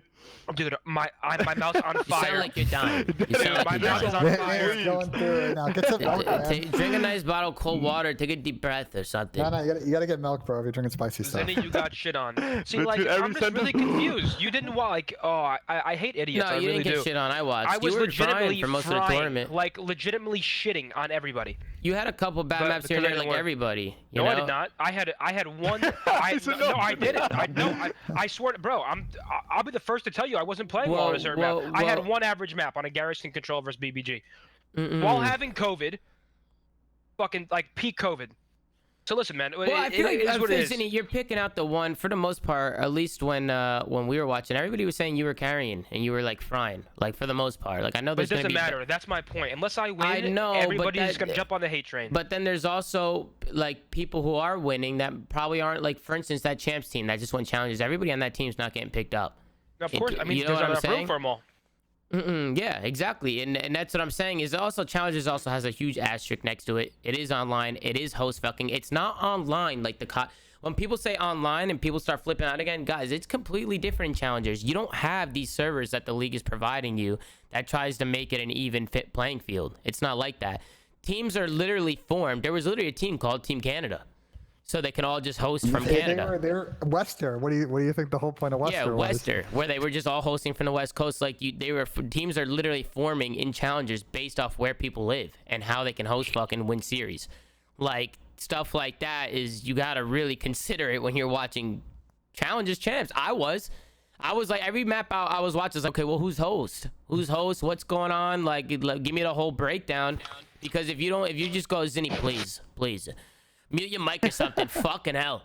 But it's like, you know, these are things you gotta pay attention to. You have to pay attention to it because it does get very complicated down there in challenges. Also, let me. A lot of people say like I chose to play with people like my best friends wasn't the best move. Like, most importantly, we had a very good team. Like we had a bad day of Call of Duty on the wrong day. At champs, we were actually very good. I mean, you guys didn't play bad. Also, You played I had the no top other teams. offers. Like I had 0 other team offers, and that's simply what it was. There are certain players who didn't like that I streamed. They didn't like, you know, having their gameplay analyzed and every day in Which front is of ridiculous. I think that's however many ridiculous. viewers. There were players who didn't want to play with me because I streamed. And The in my best mind, thing it's you can like do is have a stream on. I agree That's with the you. best thing you can I do as agree a with you. challengers player. And that's why people are fucking morons. That's why a lot of amateur players are morons. You want to do everything you can to get your eyes out to get to the big stage. What are you trying to do? Are you trying to make it to the next level or what? Because if you're trying to make it to the next level, I would love to have my teammates streaming if I'm not doing it already, because I want everybody to see what I'm doing. Everybody. I want everybody to hear my comms. I want everybody to see my routes on the map. I want everybody to know what I'm doing in game. I don't understand why this whole streaming debacle is such a big thing in challenges. Turn the fucking video cameras on. Turn that shit on, because nobody's gonna fucking see you unless the fucking caster gets the right fucking spot or sees the right thing. If nobody sees what you're doing, then how the fuck is anybody gonna know what's going on? That's facts, Tom. Nobody's gonna know. So I mean, fucking lose my agree mind. with you. I agree with you, but I also just looking at this year, like Standy didn't stream, he got picked up. Insight didn't stream, he got on the team. Like there's players that didn't stream and got onto teams. Right. Insight was on that long as they roster before won. the season Yeah, started. right. You can get picked up without streams on. Oh, Zen, go ahead. I'm just saying you can help. Guys, Yeah, one second. I Zen, gotta go chill. ahead. I gotta chill here. Why? We had a 5-man roster with 2-man ARs. The proof was in the pudding. Oh Like, shit. it. You know what I mean? Like, I wasn't necessarily set up for success there. And to the standing point too, I know that there were a lot. And he's of very teams- good. Hold on, he's one of, if not the best AR in the game. So please don't make it seem like I'm like crying wolf. Like, Insight's very fucking good. He's deserved to be in the league. Let me say that too. To the standing point, I think he got a lot of exposure. Obviously, he had cred the season before, but I think a lot of teams watched him No, he play. did not. No, he did not. He had some Fucking cred. spider! Oh fuck! Jesus All right, Christ. Virgin Spider aside, Tom, what happened with Standy is he played in that scouting combine in December, and he got on the radar of a lot of teams out of that scouting combine. It was not necessarily from his challenged activity. People saw him play in those basically 8 series and were like, holy shit, this kid's actually really good. And I know there were a couple of teams fighting for his signature. Same with and he was able Diamond to Con. leverage that. Isn't that where Bobble found Diamond Con in the scouting combine? Which is like, listen, I know that the combine probably helped, but it wasn't just that. They also had like Standy. There's a lot of voices around Standy. Well, yeah, did Diamond Con even stream before he got on New York? Like, Yeah, no, streaming helps. There's a lot of people that also it's got on without it. 100%. But if you have to get lucky, honestly, you have to make sure the right person sees you play. Because if they don't, like for instance, somebody like Mohawk, bro, I think Mohawk has a good chance of getting on a team next year. Yeah, Mohawk's fucking nasty. Shout And out he Money streams Mo. everything, and everybody watches him. Now all the pros watch Mohawk when challenges is going on. When I go to Mohawk stream, I see them in the mod list. Everybody's watching Mohawk. Everybody. There's a reason why people are. Money Mo. People are watching this guy play, and that's like a big fucking thing, is to get your name out there. So that's like the one thing for me. But I agree with Lamar too, that it goes both ways. You know, there's definitely players who made it without streaming, but they were also seeing Lamar, you know, in some way or another. That's true. Yeah, you know? that's true. So it's just about getting the eyes out there. Is getting the eyes out there and trying to see who can come in. But I want to ask you guys, who do you guys think are some of the top challengers players? Let's just leave the question on the table. Who do you think? I think if I'm looking at ARs, of course Zinni, of course Dave Patty was a good one. Lamar, fucking who else? I feel there's not many. There's not much. There really isn't much. Tom Gravity, right? That's 4 right there. Who else? Royalty. Royalty's not an AR, is he? No. Oh, I thought we were talking about just players. No, I'm talking Sib, ARs of right course. now. Oh. Dante. Well, Did Sib Royalty is live- like I look at Dante as a flex, bro. That guy does whatever. I don't want Dante as my main. That guy's insane. That guy He's will pull fucking out a sub disgusting, without bro. telling anybody. I'll have 4 subs in the map. But what the fuck, Dante? What? I'm using it as an AR. Yeah, I don't know. He's fucking us Cheen. Yeah, money Cheen. I see people putting Cheen. Mox. There's so many ARs. There are Mox. way more ARs than subs. Way more. Way actually- more. Subs have always been a Way more. Actually, surplus- yeah, I guess there is really, more. really hard position to fill. We've had for like, I feel And like that's for 2 just years NA. now. And that's Yeah. just No, NA. now that the chat's I don't spilling even a know bunch who's of an AR. names, you're right. Yeah, I didn't even know who's an AR in the EU. I don't yeah, know a lot of too. the roles. I know. That too. I heard Gizmo's an AR. That's all I know as the only AR. Oh, Gizmo's an AR player? I think so. Oh, interesting. That's interesting. I didn't know Trey that. Zero. Trey, shut up, man. We Whoa. already, What do you Trey- say? Trey's If another Trey's player not on that's London, I'm gonna back be in the fucking league. infatuated. Yeah, I don't know what's going on with you, Trey boy, but if you want to join the call, you can talk about it. It's up to you. We want to see Trey back in the mix. in the Pro League, for 100%. sure. Trey's the fucking GOAT. And then there's sub players too. You have Nato. You have fucking Spart, right? That just won the fucking thing. Spart's an AR. Desi. Huh? Carlos, aka Venom. Spart's an AR. Yeah, he was an AR, but he did both, didn't he not? Nah, he's well, an AR. there's no both in this game. Yeah. So. No, I'm Yeah. saying I saw him on a sub Pander? once. I saw him on an AR once. Pander's good. Pander, yeah, people were talking about Pander. Honestly, now that the chat's been spamming a bunch of names, there are a lot of names. Dude, there are way Yeah, so too I was many. wrong about that. I was wrong about that. think if they do the scouting combine again, I think this next edition will be very interesting to see how teams use that position. But even the scouting combine, Ben, it's like, okay, so is Zinni gonna play in the scouting combine and just like he has to play well No. for a weekend of COD, or not even a weekend? How many days is it? 1-2 days? The combine? What? So you look at The it. combine you look at shouldn't it be what it. I like the intent. The combine should just be a dedicated stream of an ongoing challengers tournament. Why would you make players play 8s when you can see them in their team environment? Like I never understood that whole let's make them play 8s and switch up teams. It's like, what exactly are you looking for? Well, you could say the same thing about how they conduct that with the NBA and the NFL, right? Because you have plenty of footage of people playing college basketball and people playing for the Big Ten or SEC. Yeah, but the combine is not a game. The combine is a series of different weightlifting, they running. They run some of these private workouts. They run 5-on-5 in basketball. Like you can run. I think the thing with the combine is how do you provide different looks in that codcaster and also being in the comms as a coach. I think it does provide value. Yeah, I feel you in that it's very much like a pick up apes thing. So there's some limitation to what you can get, but it is a service to the teams that's provided them on how to evaluate talent. And a couple of them, as we've highlighted today, they use it constructively and they made good decisions and it worked out for them. I mean, we'll see. We also got our new member joining us today on the flank. We got the one and only Trey Boy Cardi, aka Zero. What's going on, Trey Boy? What's good, fellas? What's going on, brother? How you been? How you vibing? Been fantastic. Have you? Absolutely fantastic. I heard you were a fucking goat at Splitgate. He's so good. Yeah, I'm okay. He is really good. I got really angry today. I uninstalled it, but The I'll be game back is on it. infuriating Damn. sometimes. The game, Honestly, dude, the game honestly, gets me I hopped on pissed. today. First game, 40 kills. Like, lost by 5 points. Uninstalled the That's game. I'll be tough. back on it tomorrow, though. Yeah, that's how, dude. See, I was playing ranked on Splitgate, and if you're not playing with a party, bro, just chalk it up. It's a waste of time. I was playing with Urban. You guys know Urban. Absolute legend in the scene. Yeah. Got absolutely costed. No Were you way, playing- Good to bro. hear that. Were you I playing would- with Joel the other day? Joe. No, is that not dude? Joe Mama, bitch. No, I'm just kidding. They all Joel, fucking. Oh, Joel. Like You a guys module? also. No, not the mod Joel. Joel, I don't know his What, up alias. to? Yeah, up to. Were you playing with him? Yeah, I was playing with him. Okay, yeah, I thought I heard his voice. I played with Clay a few days ago. I play with a bunch of people, to be honest. You haven't played with me. What's going on? You don't hit me up, Tom? You don't hit me up. He's big time now. Yeah, I come in your stream, Tom. I say you look beautiful, and next thing you know, Do I not see know. you? Do I not answer Yeah. you? Nah, you do. It's Ben. We blame Ben. No, okay, Ben. Fuck off, Ben. What the fuck? But hey, Trey, it's good to have you in here, man. Just join the convo. Just say whatever the fuck you want to say. You know, I'm always lurking. It's always a so. pleasure. I've been going back. Trey, do you see yourself getting on a team next year? What's going on, bro? You want to play, huh?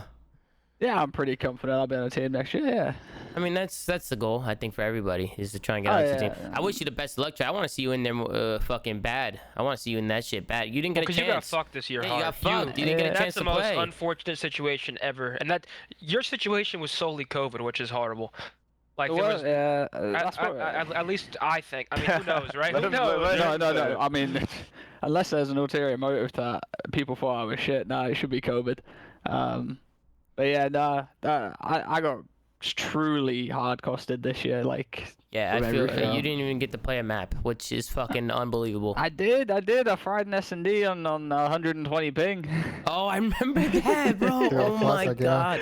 You I were closed playing. I closed to 1v2 in control. Yeah, Trey. You don't remember that? As in Trey had to come in from fucking from did this happen? overseas in the beginning of the year. Literally beginning of the year, you know, like the show matches. Who couldn't show up? Kickoff classic. Yeah. I Wait, ended up no playing Paris. bullshit. Yeah, you were doing your Last thing. map. You were doing your thing on 120 ping. I remember that, bro. Actually, 120 no, ping. I don't think we took him last map. I remember saying to my team after that happened, because I 1v2'd in control, and they were like, I was like, in my brain, I'm thinking, yo, I might be able to actually play this That's shit. Like, from the UK. That's fucking nuts, bro. And Nah, you cannot. And then after we got the hard points, I You can't get a solely- kill. No, I was triple neg at least, yeah. And after the game, I said, boys, you're gonna have to get another player. Yeah, bro. You can't It's play from there. I, Yeah, you can't I do said that. it's absolutely chalked.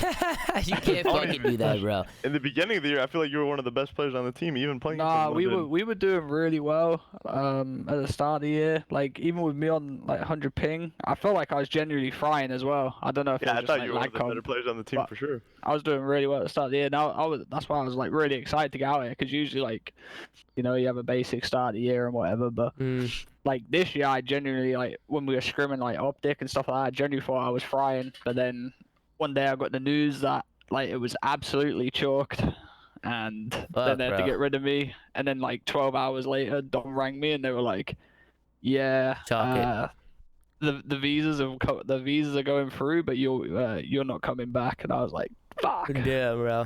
Damn. Wait, what I'm curious of, I mean, I don't know if you want to talk about this on the show or not. Like, What? how did some other players from like Europe get visas and come? So my situation was I needed a. So it happened on New York, am I? You remember when I needed a visa I on New remember York? that. Yeah, I remember that. So New York We were gave me a stressing. year. Yeah, Yeah, we were all stressing, bro. So they gave me a 1 year visa, and then when I got to London, it needed renewing, but I have to fly back to the UK to get it renewed. Okay. Yeah, to get the visa re-stamped. Yeah, I have to go to the London embassy to get it sorted. So by the time like I got back and got everything sorted, it was October the 9th when I signed my contract with London, and I had a month left on my visa. So I could have came out then, but they wanted to try and get me on a list, so like it was like fully secure, there'll be no issues or whatever like that. And then obviously that's when the issues came about because we took so long. But like COVID is a shitter for that. Like it was that was like peak COVID. Like, Impossible to COVID, get an appointment. yeah. Like, COVID didn't help. That's for bro, sure. even right now, like for Americans, like I went to get my passport renewed. Right, it expired in March. Do you know what the lead time is right now to get your passport like renewed? No, what is it in the It's U.S.? like it's like 12 weeks in the U.S. Really? Damn. And it could be even longer depending on what type of processing or shipping that you opt into. And I can't imagine how hard it is for someone in a trades position where, you know, there's one embassy you got to go to and everybody's trying to get an appointment there and they don't have as many staff. But like the embassy in London like chalked all appointments for months. Like they didn't allow anything. The only way you could do it is if you were like a family member from someone in the US. Yeah, there's like little things, right? Yeah, bunch of little things. if you went to school there, like I even tried getting a Toronto visa. I tried like I asked Toronto to help me out, but we tried like setting up businesses in Toronto to like just get me out there and whatever. But like all these things are like borderline illegal because like I'm still be working in the US type thing. So, I would like, think somebody that's like considered like a professional athlete. I know some people don't like to call gamers athletes, but I'm just saying hypothetically, you know, the fact that we're considered professionals and we're in a franchise league, I thought that's enough to get you here. Like we got information from like lawyers. Like I was doing a world tour. Like we were planning world tours. Like I was going to Dubai, then Croatia, then Poland, then Russia. Just to go to you were doing a world tour, bro. Man's making some serious mileage. Maddie in Mexico and shit. Yeah, and that's what infuriated me as well, because like Maddie goes to Mexico, and everyone was like tweeting saying that I didn't want to do a 2-week Mexico trip, and I'm like, you would have probably killed to do that trip. Bro, it was a 2-week holiday before you played COD. Like, who doesn't want to do that in Mexico? Yeah, Maddie was chilling, drinking pina coladas by the pool. Bro, I was infuriated. But like, it is what it is, Trey. Yeah, COVID didn't help. I mean, the only way, and like, the only way I could have like stayed out there was if I didn't fly home, because you can renew your visa over there. But my plan wasn't to stay in London. I already told them I was going to join someone else, like after that MW year. Yeah. And then like a lot of things like fell in my favor where, you know, they kind of like persuaded me to stay because like they really wanted me to stay after that MW year because I like changed it around. After they brought me in. Yeah, it was just a fucking clusterfuck, Trey, bro. we did that maneuver because when we signed you from reserve, then we had to. Your initial renewal was one that we started, correct? Yeah. Because we had the same problem, right? So I think theoretically how P1s work is if you have an existing P1, you can apply for renewal and then stay in the U.S. while your petition is reviewed, but it's a little bit funky. That's the only thing I could have done, but I didn't want to do it because then if I'd done that, then I wouldn't have seen my girlfriend in like years? Fully, and I wouldn't have seen my family in 3 years, and my girlfriend like fully properly in like 2 years. That's nuts, bro. That's So, like, fucking nuts. I had to go home like mentally, and you know I needed time home. Yeah, no, 100%. Like I did get screwed over this year in terms of COVID, but like it's actually like benefited me mentally a lot to just have like I didn't take a year break because I played challenges. But like to like actually just spend like some time at home, like I've moved out and everything now at home and stuff like that. So it's benefited me mentally like very well, and you know if all things go to the plan that I've got going on right now, then I should be back next year. Like, yeah, well, you take it one day at a time and just keep playing and keep grinding, stay in the scene. I mean, even Hydra, I think he's probably a little homesick as well, being away from France. I feel sorry for a lot of you players. I know Alex gets homesick quite a lot, and you know that's what frustrated me, that I couldn't be out there a lot, because I got like a lot of these younger players that go out there with, you know, Afro and stuff like that. They like, and I'm not saying it in an egotistical way, but Lamar knows it. Like, everyone that like you sign that's younger than you or like hasn't been in that situation before always looks up to the guy that's like been there, done that. Yeah. But these European players, they have to leave their home, leave everything behind, and they won't see their parents again. You're looking at a minimum year. Whereas if you like, yeah, it's hectic. Where like, you know, right now it's a lot better because we done it with CWO when it was visa stuff. But now with CDL, it's a lot easier. Like we're don't guaranteed. Get enough credit. Yeah, we get guaranteed visas now because we're on the list. So like that's no issue anymore. But like you gotta understand, the Europeans that leave home, they don't see their families, their girlfriends for a year. Yeah, like a whole year. Nuts, bro. I couldn't even imagine that. You know, like it's bro. It's like you're going away to like a fucking boot camp or some shit. You know, you're leaving home. It's like you're fucking. It's nuts, man. In the last like 6 years, I've been in America more than I've been home. Yeah, that's insane. That's insane. Which you know, I don't mind it because I love doing what I do. Yeah, it's just part of what you know. It's part of the job, but it does suck. You know, somebody like myself, right, who's been in the U.S. like. I was never that far away from family. I could just take a flight and be home in 2-3 hours. You know what I'm saying? Where you're flying back and forth. And that's why difficult. I wish I was on the team because I know, you know, Dylan, Alex, like a lot of those issues could have been resolved if they're like. I feel like a higher figure there, you know. Like Dom couldn't go out there, you know. A lot of these people look up to other people, or like just like looking for a handout, or like just looking for some advice where you can calm them down and stuff like that. But. You know, a lot like this year was just shit for everyone that was on London. Yeah, it was awful. Yeah, well, I wish you the best of luck moving forward, bro. You know, I'm rooting for you. You know what I'm saying? So, you know, we'll be supporting from afar, and hopefully everything plays out. You know, a lot of people are in shit spots, so we'll see how it all plays out. We'll see what happens, but we'll go on to the next question. Which current starters do you see not getting a spot as a starter next year? I'm just looking at the bottom teams. I'm looking at anybody from those bottom 4 teams. It could be anybody. I'm not going to point out specific players because I don't need to. I don't know what the fuck's going to happen with some of these teams that are all the way at the bottom, but we'll definitely see a lot of starters that aren't coming back, and most of them are probably from those bottom teams. For the most part, I think we can all agree on that, no? Yeah, I mean... Yeah. I don't want to comment on any fucking player who's their job. I don't want to do that either. Yeah, those questions are horrible to answer. It's just like this person, this guy's shit.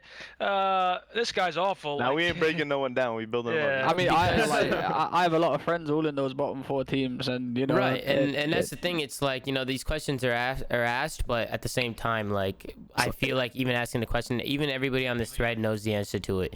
It's like going to people know already, bro. Yeah, we don't need to get us to say they know, which is why it's going like, to an interview. It's like going to an interview going, do you think you can win the event? Nah, don't, mate. Nah, honestly, nah. It's like it's a dumb question. Nah, my team shit, mate. Nah. Now that the year is almost over, what does everyone in the call think about Cold War competitively and how it matches up with past games in terms of meta, maps, modes, league play, etc.? Well, the maps aren't even on maps. The Black Ops 2 maps. 2 reskinned. I think this game is actually really good. It is a good game. League play is horrendous. League play is horrendous. I think the game's good. I think the maps are awful. I think if they had better maps. Current meta is good. M4 meta was shit. But current meta I think is solid. Modes, I mean, obviously Search is played a little different because you don't have sniping. Let's call it how it is. Search is too vanilla in this game, and you're right. There's no snipers, man. That's the one miss with this game. I felt like they nailed a lot, but not being able to really see more dynamic S&D play with like utility and snipers has been a big miss this year. Well, smokes were also broken, so we never. I mean, smokes have always been important. I used to have Looney lining up spots like you were playing Counter Strike. He's like, smoke the lane. I'm crossing. I'm hauling ass. Now it's just like ego chow, shoulder. There's like there's no punishment really in Search. Express is the worst S&D map I've ever seen played in this game. It is 4-man counter at each bomb site. It is awful. Yeah, it's pretty bad. I'm not sure I have a hot take about this game. I'm not sure if is it the game or is Search played that way now? So I don't think Search it wasn't played like that in MW. Well, Lamar, what's your hot take? Yeah, it's true. Right, I thought MW was S&D days. Let's see what Lamar's hot take is. All right, so 1, I like the game. The game was fun, all that. So first, let me preface by saying that. But 2, I think that this is the slowest COD we've had, even like past. I think this game is slower than every game, even World War II. Like the last 3-4 games. Yeah. And people say this game is fast and cracked and stuff, but this game is slowed down. I think it's an L trigger game. It's an L trigger game. Hardpoint maps in this game end where people drop 23 kills and they like fried. If you had 23 kills, well, people say like World War II is the slowest game ever. If you had 23 kills in a World War II hardpoint, you were fucking getting You're turned on. Yeah, you're getting Lamar, you gotta put it like this, yeah. If you drop 23 and 15 in this game, yeah, people are like, You fried. yeah. But bro, I've literally witnessed, yeah. I literally had it done to me, yeah. World War II London Dock Slasher 60 bomb. I ain't seen a fucking 40 bomb on this game. Yeah, like if you drop 23 kills in a World War II hardpoint, you were literally getting a hork slam. Just picture drop it. fucking smoked. Like Just that- picture like it. What's the that famous reason? Donnie clip from What's the reason? The maps are It's- shit. Yeah, but the maps are fucking Black Ops 2 maps. The maps aren't bad. Yeah, but Bro, look, you look at raid though. Sorry, Tommy, but No, you, go ahead, Trey. you look at raid those in. That's the map where you fry on. Like if that's a close game, that's for like Yeah. 30. That's 30 bomb central. Bro, and I was gonna say too, like looking at World War II, like talking about like Lamar saying 23 kills, you getting turned on. Bro, we even have EKIA in that shit. Yeah. Bro, Oh, I yeah, no, you remember put it- maps where I was going 50 and 40. You know what I'm saying? That's what I'm saying, and that was a common theme for you. That was Wow. your gimmick. Good That game. was your MO on Yeah. that. Good Like, game, man. Thank so you, the only, thank you, Zane. obviously, I know it's not. It's obvious that this game is slower than like Black Ops 4, MW, etc. I just use the World War II example only because that's like the unanimous slowest game ever. But I think this game takes the title for that, to be honest. Mm-hmm. Yeah, do you know what's crazy? All four of us in there, besides Ben, obviously, because you know we were all World War II good. legends. World War II legends. Wait, so I'm curious, what Facts. does like the chat think about that, or like Ben or someone that didn't compete? Because there has to be a reason why there's like a 50 engagement discrepancy per player per a hardpoint map. So you know what my Maps. thought is? I think one, this game is slower, but two, I think like over time, like the general Do you IQ agree of that it's how to slower? play- Oh, I agree. It's definitely slower. Okay. But I also am wondering, Lamar, and this is a hypothesis, right? I don't actually know if it's true. I feel like teams are starting to like, in general, like general knowledge of how to play hardpoint is getting a lot better. Like what the optimal strategy is, when to play conservative, when to block and put pressure, and maybe that's leading into like less stupid engagements from your average player on a map. Again, I don't have But, no like, evidence to 50? back that up. No, I think the reason is okay. So like, I'm gonna give you an example from Ardent Forest, right? My critically acclaimed wall that I shut down. Like, okay, Lamar, you're on that wall, you get a kill. They're spawning up right back bunker, and they're trying to cross again. Like, I feel like you don't have situations like that in this game for the most part. Maybe it is maybe it's a mixture of game knowledge, but bro, like back then everybody Garrison's was spawn still traps are smart. pretty People, bad. No, Yeah, people well, you'd were- be shooting people out spawn on Garrison. You'd be sitting on the bridge on the P5 shooting them when they spawn I in was the gonna back say, of the corner. I was gonna say there's only like 2 instances where you can actually spawn kill properly in this game though, which is Street Hill on Moscow and Gary, like pretty much most times. Control, but- you can spawn kill like crazy though. For Yeah, sure. no, but even control's not like I feel You like know? control's not even in like interaction heavy based. Yeah, no, it's I feel, not I, because I feel like you picture Black Ops 4, yeah, that most rounds went to the wire. yeah. In Most this of the- game, I- it's super slowed down. I- for You You're sure. always get like No, one bro. player having that crazy, like we've seen a lot. I feel like it's raid control as the map. We see like One of the teams million like 3 engagements. players have like average engagements, and one guy's out there like 32 and 32, and it's like, wow, how's No, but that happening? you picture this, yeah, though. You think of a I know it's 5v5 and Stim or whatever, but picture control in that game compared to this game, yeah. You can finish a round in this game 1-1. Yeah, that Yeah, did not you could.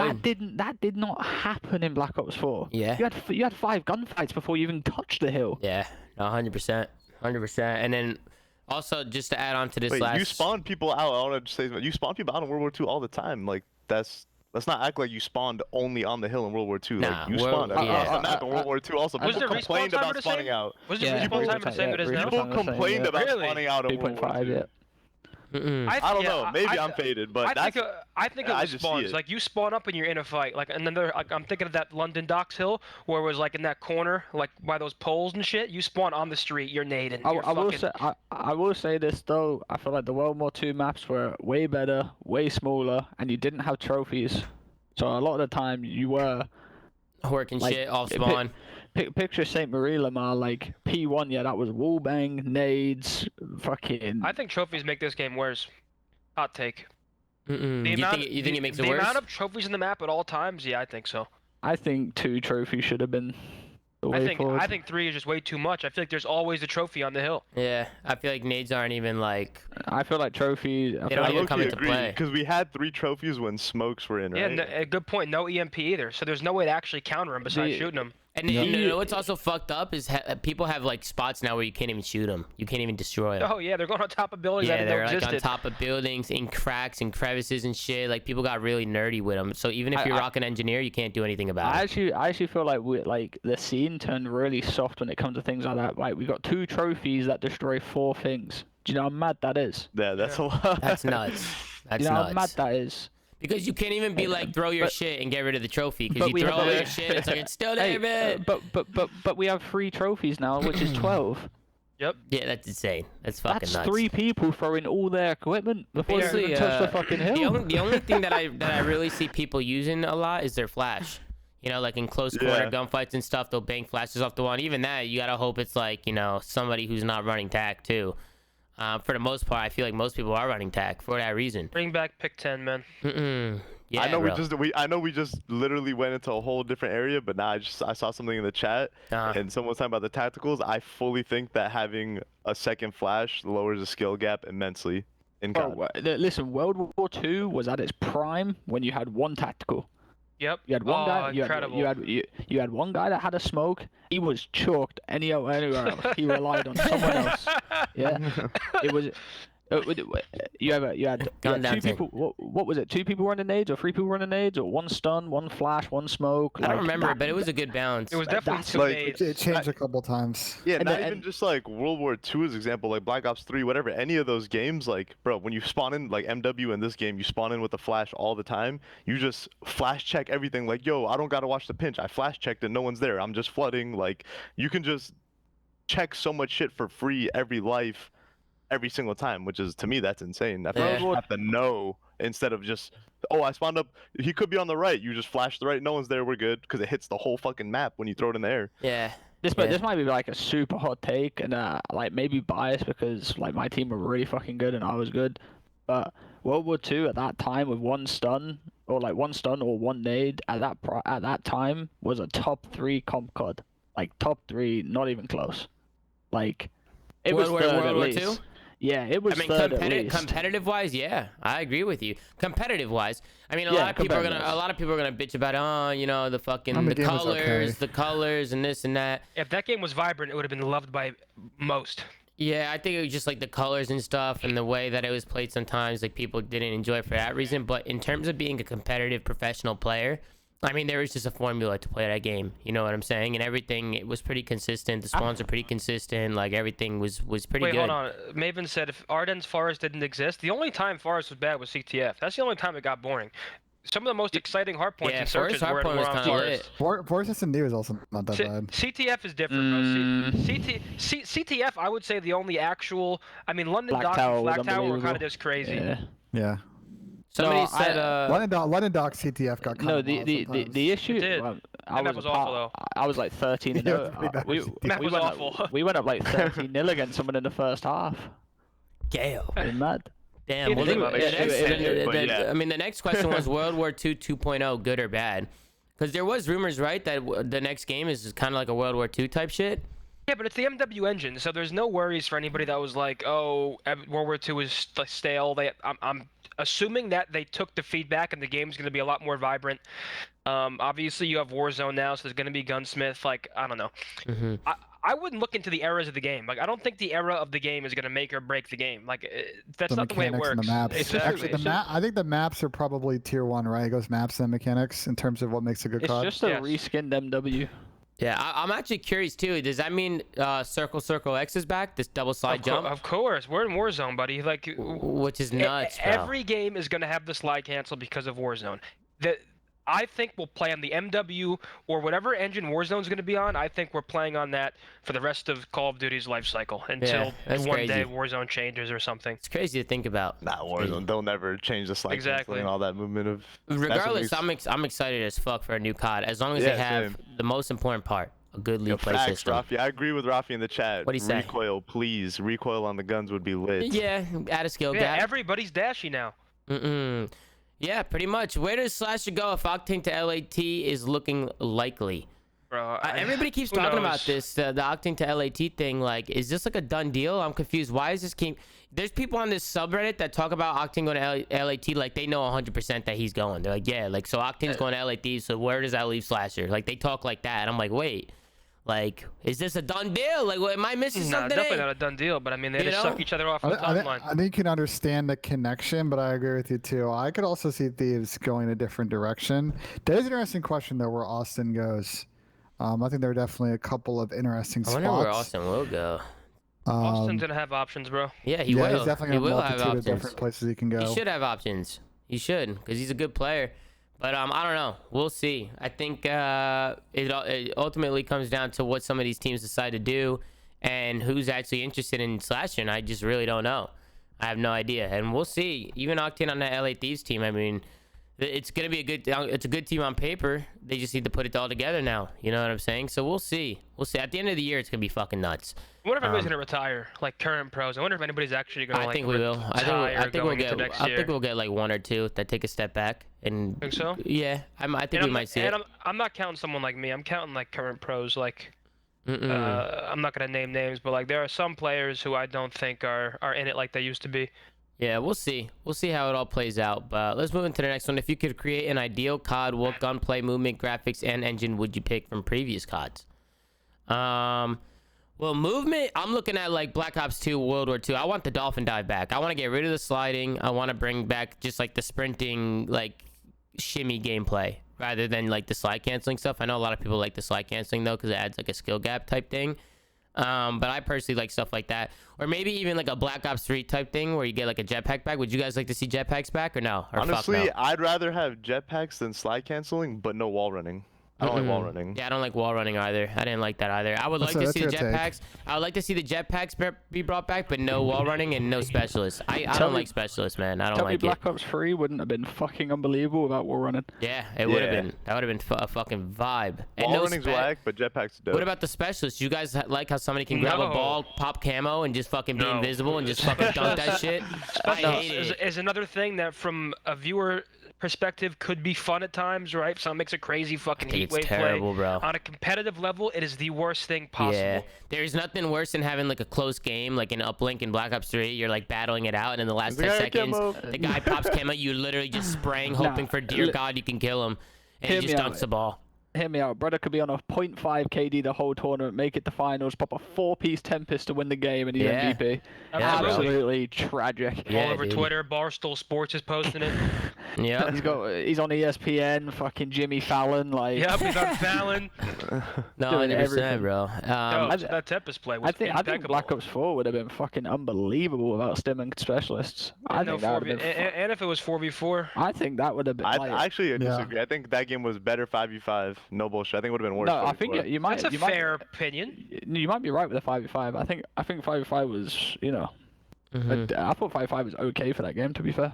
Well, so then oh no, sorry, Trey. I thought you were done. But you can keep going. I was just gonna say the next question is, what are your thoughts on how some of the orgs use the PPP loans? We already talked about that. I don't know how that shit works. I think people like don't know how the PPP loans actually work. I'm pretty sure it was smart for any business to take them. You're supposed to take it. Yeah, it's literally free money from the government as long as you use it to pay. I forgot the percentage, like 60 or 70% of the loan on payroll and like expenses for the business. The government just forgives the loan. I think the person is turning away free money. Yeah, I think. Sorry, I'm cutting you off, and I'm doing it on purpose. I think it's not like a negative thing where it's like, oh, they had to take out a loan. I think it's the exact opposite. I'm like, from what I know, which is very little, it's like most businesses did or should have taken out this loan. Maybe Ben knows more about this. Ben, please take it away. The goal was for these loans to be for small businesses. So I think a lot of the technicality here is what quantifies as a small business, right? There are a lot of organizations out here that are subsidiaries of other companies, and subsequently took out PPP, and there's a lot of question about that. So a lot of confusion around this, and this is where there have been large companies that took PPP loans and they had a lot of negative press, and then brought those loans back. Also, but why is there negative press? I don't get why they're getting that. I mean, this is a whole different topic, has nothing to do with COD, but I don't understand why there's even negative press. Because the idea was to prioritize, like restaurants, for example, small businesses that were closed and were struggling to pay their employees. That was the target of the PvP I program. have a question, Ben. Did not the orgs, but all the big businesses that took out the PvP, did that affect the small businesses at all? I think some of the I don't know PvP how it money ended up works. not. I think they did what 2 rounds of Because PvP? I'm just Yeah, they at this point, yeah, I think everyone like the money's just unlimited at this point. Bro, they were printing money like it was fucking Yeah. free. Well, we during can the whole sit here pandemic. and have a conversation. Yeah, Yeah, I mean, this is where President Biden- financial advisor Ben comes through. I see Yeah. financial advisor Ben in the chat. He's saying PPP loans. This is where I We come need in. Ace and You Betty know, in the chat, man. listen, Why you you know, guys also Go talking ahead, about the Trey. Go Fed? ahead, Trey. I'm not Bank of America or anything like that, yeah. So I don't know fuck all, alright? But Yeah, I feel don't know, like bro. I feel like if they was there to take and they used it correctly, I don't really see any bad press. Like really, if it's there to take and they've used it correctly, in the way it should be used, and it's helped paid for people and help the business in the COVID times, I don't see why there's bad press in it. Someone can educate me if they can, if there is any way, but I'm thick as shit, so I'm pretty sure my ways are pretty cool. Well, let's move into the next one. With Gunsmith confirmed for next year again, what do you think about pros being forced to use only the default first selection attachments?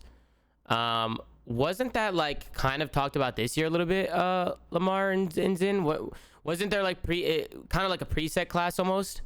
Yeah, but the preset class was not the default first selection. It wasn't. It was like but it's like the same concept, I guess. Nah, if you have to is, use a certain class. Okay, I guess what he's saying is like pick the default number 1 attachment that's there, like whatever the first one is. But what we were doing obviously earlier in the year was we pick the class we want with whatever attachments we want, and then everyone has to use that shit. Yeah. Well, yeah, that's interesting. That's very honestly interesting. we're gonna have 97 attachments again and forever because of Warzone and stuff. So I think that like hopefully there's a way where they can, now that we're in the later stages of doing this, they have a better way to balance it. The only reason why I don't really like that is because can you imagine if pros are using guns with like crazy like recoils, like the aiming time sucks, and you have like casual players who are like frying in pubs that are like, dude, these pros are trash. Like these guys can barely shoot straight. And the pro players are sitting here like, dude, we're using like, the worst shit. It's like kind of takes away from like the casual competitive, like bringing everybody together type shit.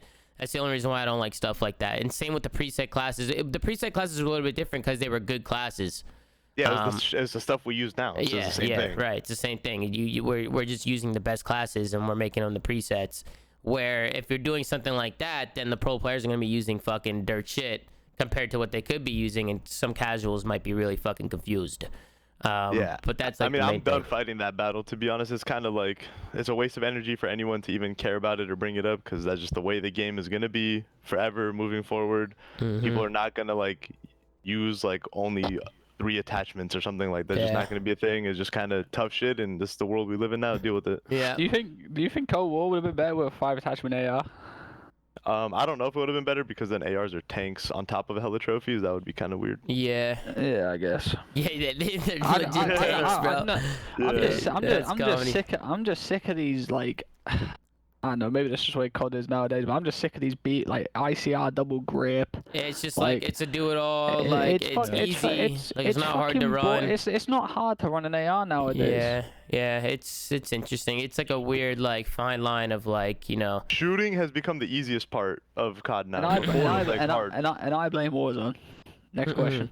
All right. I don't think though. I mean, it was Warzone, but the threat is I think they're just trying to make the game easier for casuals. I think that's probably the 100% way to go at it. Is expansion 100% chalk next year? We don't know the definite answers. Yeah, we talked about it. We don't know the definite answers. I'm honestly not sure, man. I'm gonna say it's not chalk next year because I don't know exactly what's going on. But from what I've heard, I don't think there's gonna be expansion. But we'll see.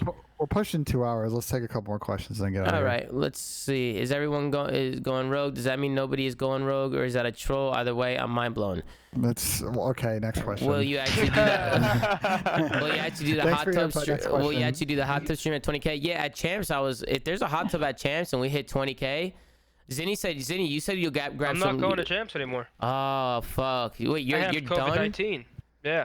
I'm not going. Oh man, bro, that hurt me a little bit, Zin. Fuck, I Yeah, thought you were gonna be sorry, joining man. us on the show. Trust me, I maybe would have doing loved to. But I'm down for a Vegas trip or some vacation in the off season. Damn. I'm putting it into existence. We need to gather a group and go do shit.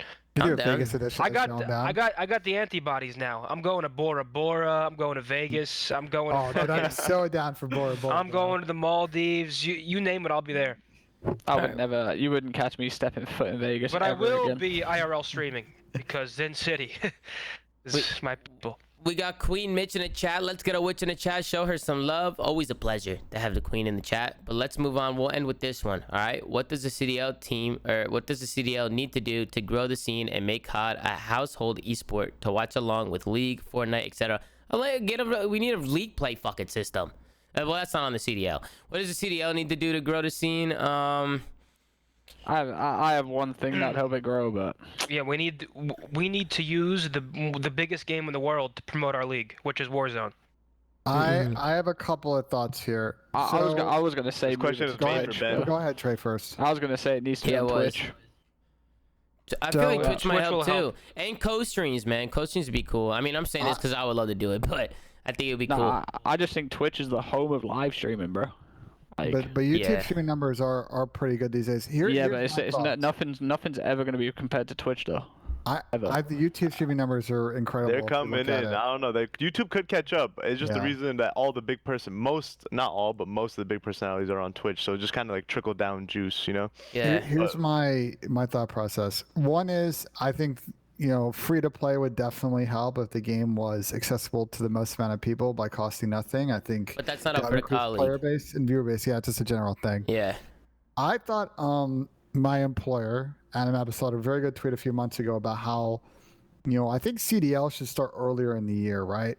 If they tied it a little bit, like if you guys just started having CDL activity a week or two before it came out, some preseason activity, right? So you guys have a little bit of time to get used to it and get right into the season before the holiday season. That would maximize like people's attention and sort of the viewership on the game, and you just sort of ride that through the rest of the year. I think that earlier sort of cohesion with the release cycle, I think, would provide a little bit extra boost. And then I think the third thing is what we've talked about. Once COVID's over and these teams can go out to the market and sell their players and their franchises, long term, they'll start to get those casual fans who are like, oh, I'm interested in esports. I didn't know we had an esports team in New York. I didn't know we had an esports team in Minnesota.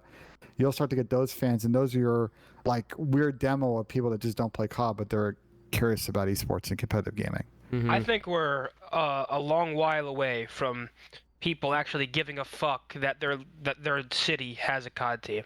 Maybe I'm being ignorant when I say that, but like, dude, like who cares about the I don't think that's location really? Like it doesn't really matter. Like obviously, like it depends, right? Minnesota's doing those dope watch parties, but I don't know. I don't think location is like, holy shit, we have a Dallas team. We have to watch this now. I don't think that's really how it works. Well, No, I mean, it's still early though.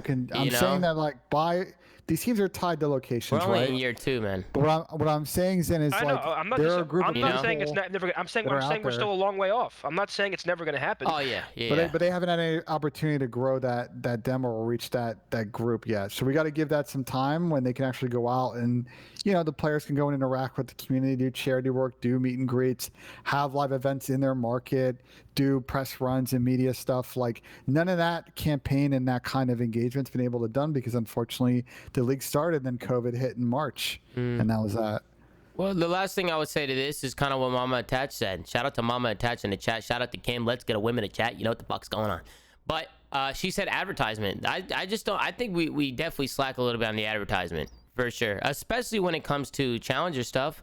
But I see you looking at the ceiling like you're pondering. What are your thoughts on that? Because I think advertisement is fucking What do you fugazi. define as advertisement, right? Because the technical word paid media, right? What does that mean, right? Because there's mixed returns out Advertisement. there. Start paying content creators like Nick Merck, some of these high content creators to fucking do something. Start putting some that's a shit little out on the different, right? internet. Start putting out billboards. Start putting out fucking Billboards won't do flyers, shit. You're put naming fucking two flyers on the different trees, things. bro. You're naming No, two but- things, right? So there's traditional paid media, right? You're doing billboards, you're doing advertisements in newspapers, you're running radio and TV ads. That's one thing. And like, you haven't seen a lot of traditional success out there in the industry with that stuff can be expensive too. I agree with you. The other side, like the more modern way to approach marketing it is how do you engage these influencers? I think though you've seen Social a lot media. of CDL franchises start to do this in the last couple of years. They've started to get some of these large scale influencers involved with their orgs, either through ownership or other means, and then they are a marketing vehicle to go further out the brand or storylines or advertise your event. I mean, listen, we're I part of still social think we need media, to bro. use Warzone. You give incentive, you give actual cool in-game items that people actually want for watching the Call of Duty League, and you put it right there in the fucking stadium in Warzone. I agree. So that's Listen, you reaching for the stars. Listen, I mean, bro, even fucking they were talking about it, and this has nothing to do with the CDL. This is even just like Warzone, right? Like I heard them talking about it on the Optic podcast today. We were watching it before the show. Like even talking about how Fortnite had like the Ariana Grande concert, the Travis Scott concert. That shit did numbers. I saw it all over TikTok. I saw it all like, bro, casuals who don't even watch gaming were watching shit like that. It's like, you know, I think it was Hitch who said, you know, like we have a stadium in Warzone. Like, why isn't there like a Post Malone concert in the middle of a stadium? Like, how dope would that be? Dope. Whose mic is that? I will play devil's advocate, and I will say I think Fortnite has a lot more creative like luxury when it comes to what they can do with their game. Just the way their game is, it's a lot It's harder. futuristic. Yeah, isn't it? like They're their game is like a literally, cartoonish type. innovating the metaverse right now in a way that no one else is, and I agree All with right, you, Zen. Spider-Man. No, What but the metaverse? That's What is the that's the metaverse? technical term for it, man. The metaverse. No, the metaverse. Zin, you are 100% right. Like, bro, it's not even, you don't even have to sit there and watch the stream. You can just sit there and have it open on a tab. Like the numbers is what like. Listen, They man. bro, Yeah, but there's a fine line between like the futuristic stuff and then like trying to be like the realism of it. No, Because of course, COD, of COD course. tries to be real, but at the same time it's also a video game, and a lot of shit in COD is not like, you know, real mean, life. No, I'm not even on about that, Tom. Yeah. I'm about like I'm on about Zin just saying like, you know, there's like a cool gun print that people want to use on the meta gun in a war zone. Yeah, they have to sit there and watch a CDL stream for 4 hours. Well, I mean, listen. I think Ben's point is probably. I think the most important thing, honestly, is probably free to play. Back when this, like or not CDL, it wasn't called, but back when our league was popping, was when people were playing multiplayer Call of Duty, and I think at least more people would play if it was free to play. But I still worry, dude. If a Warzone scene starts, I don't know, I'm fucking worried. I think I don't know. Warzone is just so much bigger now. I mean, Warzone is just so much bigger than us now. So you got to make multiplayer free to play. But it's like, why, if you're Activision, why would you take people away from Warzone and have them play multiplayer? When like, Warzone is Call of Duty now. I think that is the future of Call of Duty. If COD had a rank system and went down more of an esport type path, I feel like COD is going down more the casual path than it is the esports path. That's because it's got way more money in it. I mean, that's why. I mean, it's always been that way, though. Yeah, I mean, but I'm saying we if have always COD can come fifth. out with like a ranked, that's what I'm saying, and that needs to stop in order for changes to actually happen. But I think And that's people not gonna gas. stop. I don't think listen, having league play at launch, it's good for people like us. It's good for maybe a few people. I think people over exaggerate what that'll do for our game. I don't No. think us dropping a league, I don't know. whipping a league No, play bro, will you're wrong on truly that. Because the make beginning is strides the for most viewership. attention. I The beginning is the most You're attention wrong on on the that, game. bro. There's people I that can get hooked disagree. onto it. I disagree on that.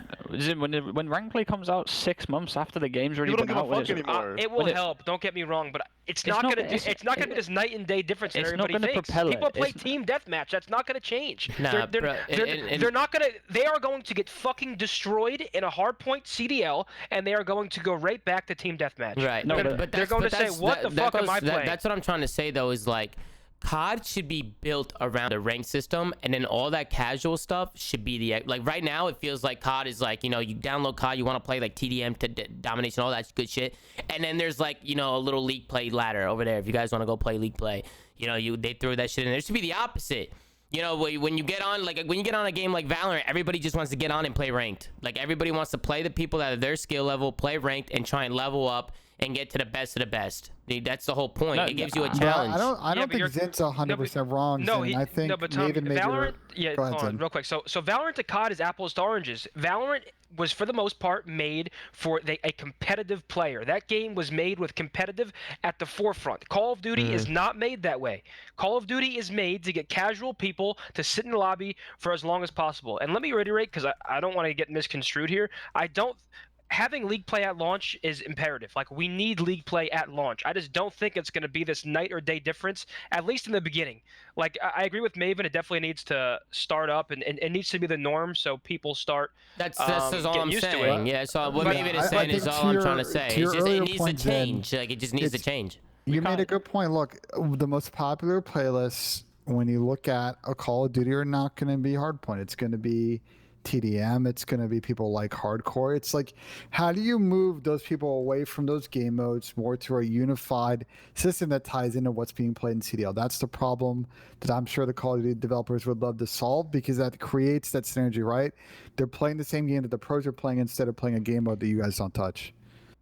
No, that's what I'm saying though. You're right, 100% right. COD's not built on competitive, but there needs to be more advertisement for like Tom's saying, like rank play. There, it's just like you got campaign, multiplayer, rank play. No, zombies. we also need, not only do we need like league play, we need like shit that you get for playing league play.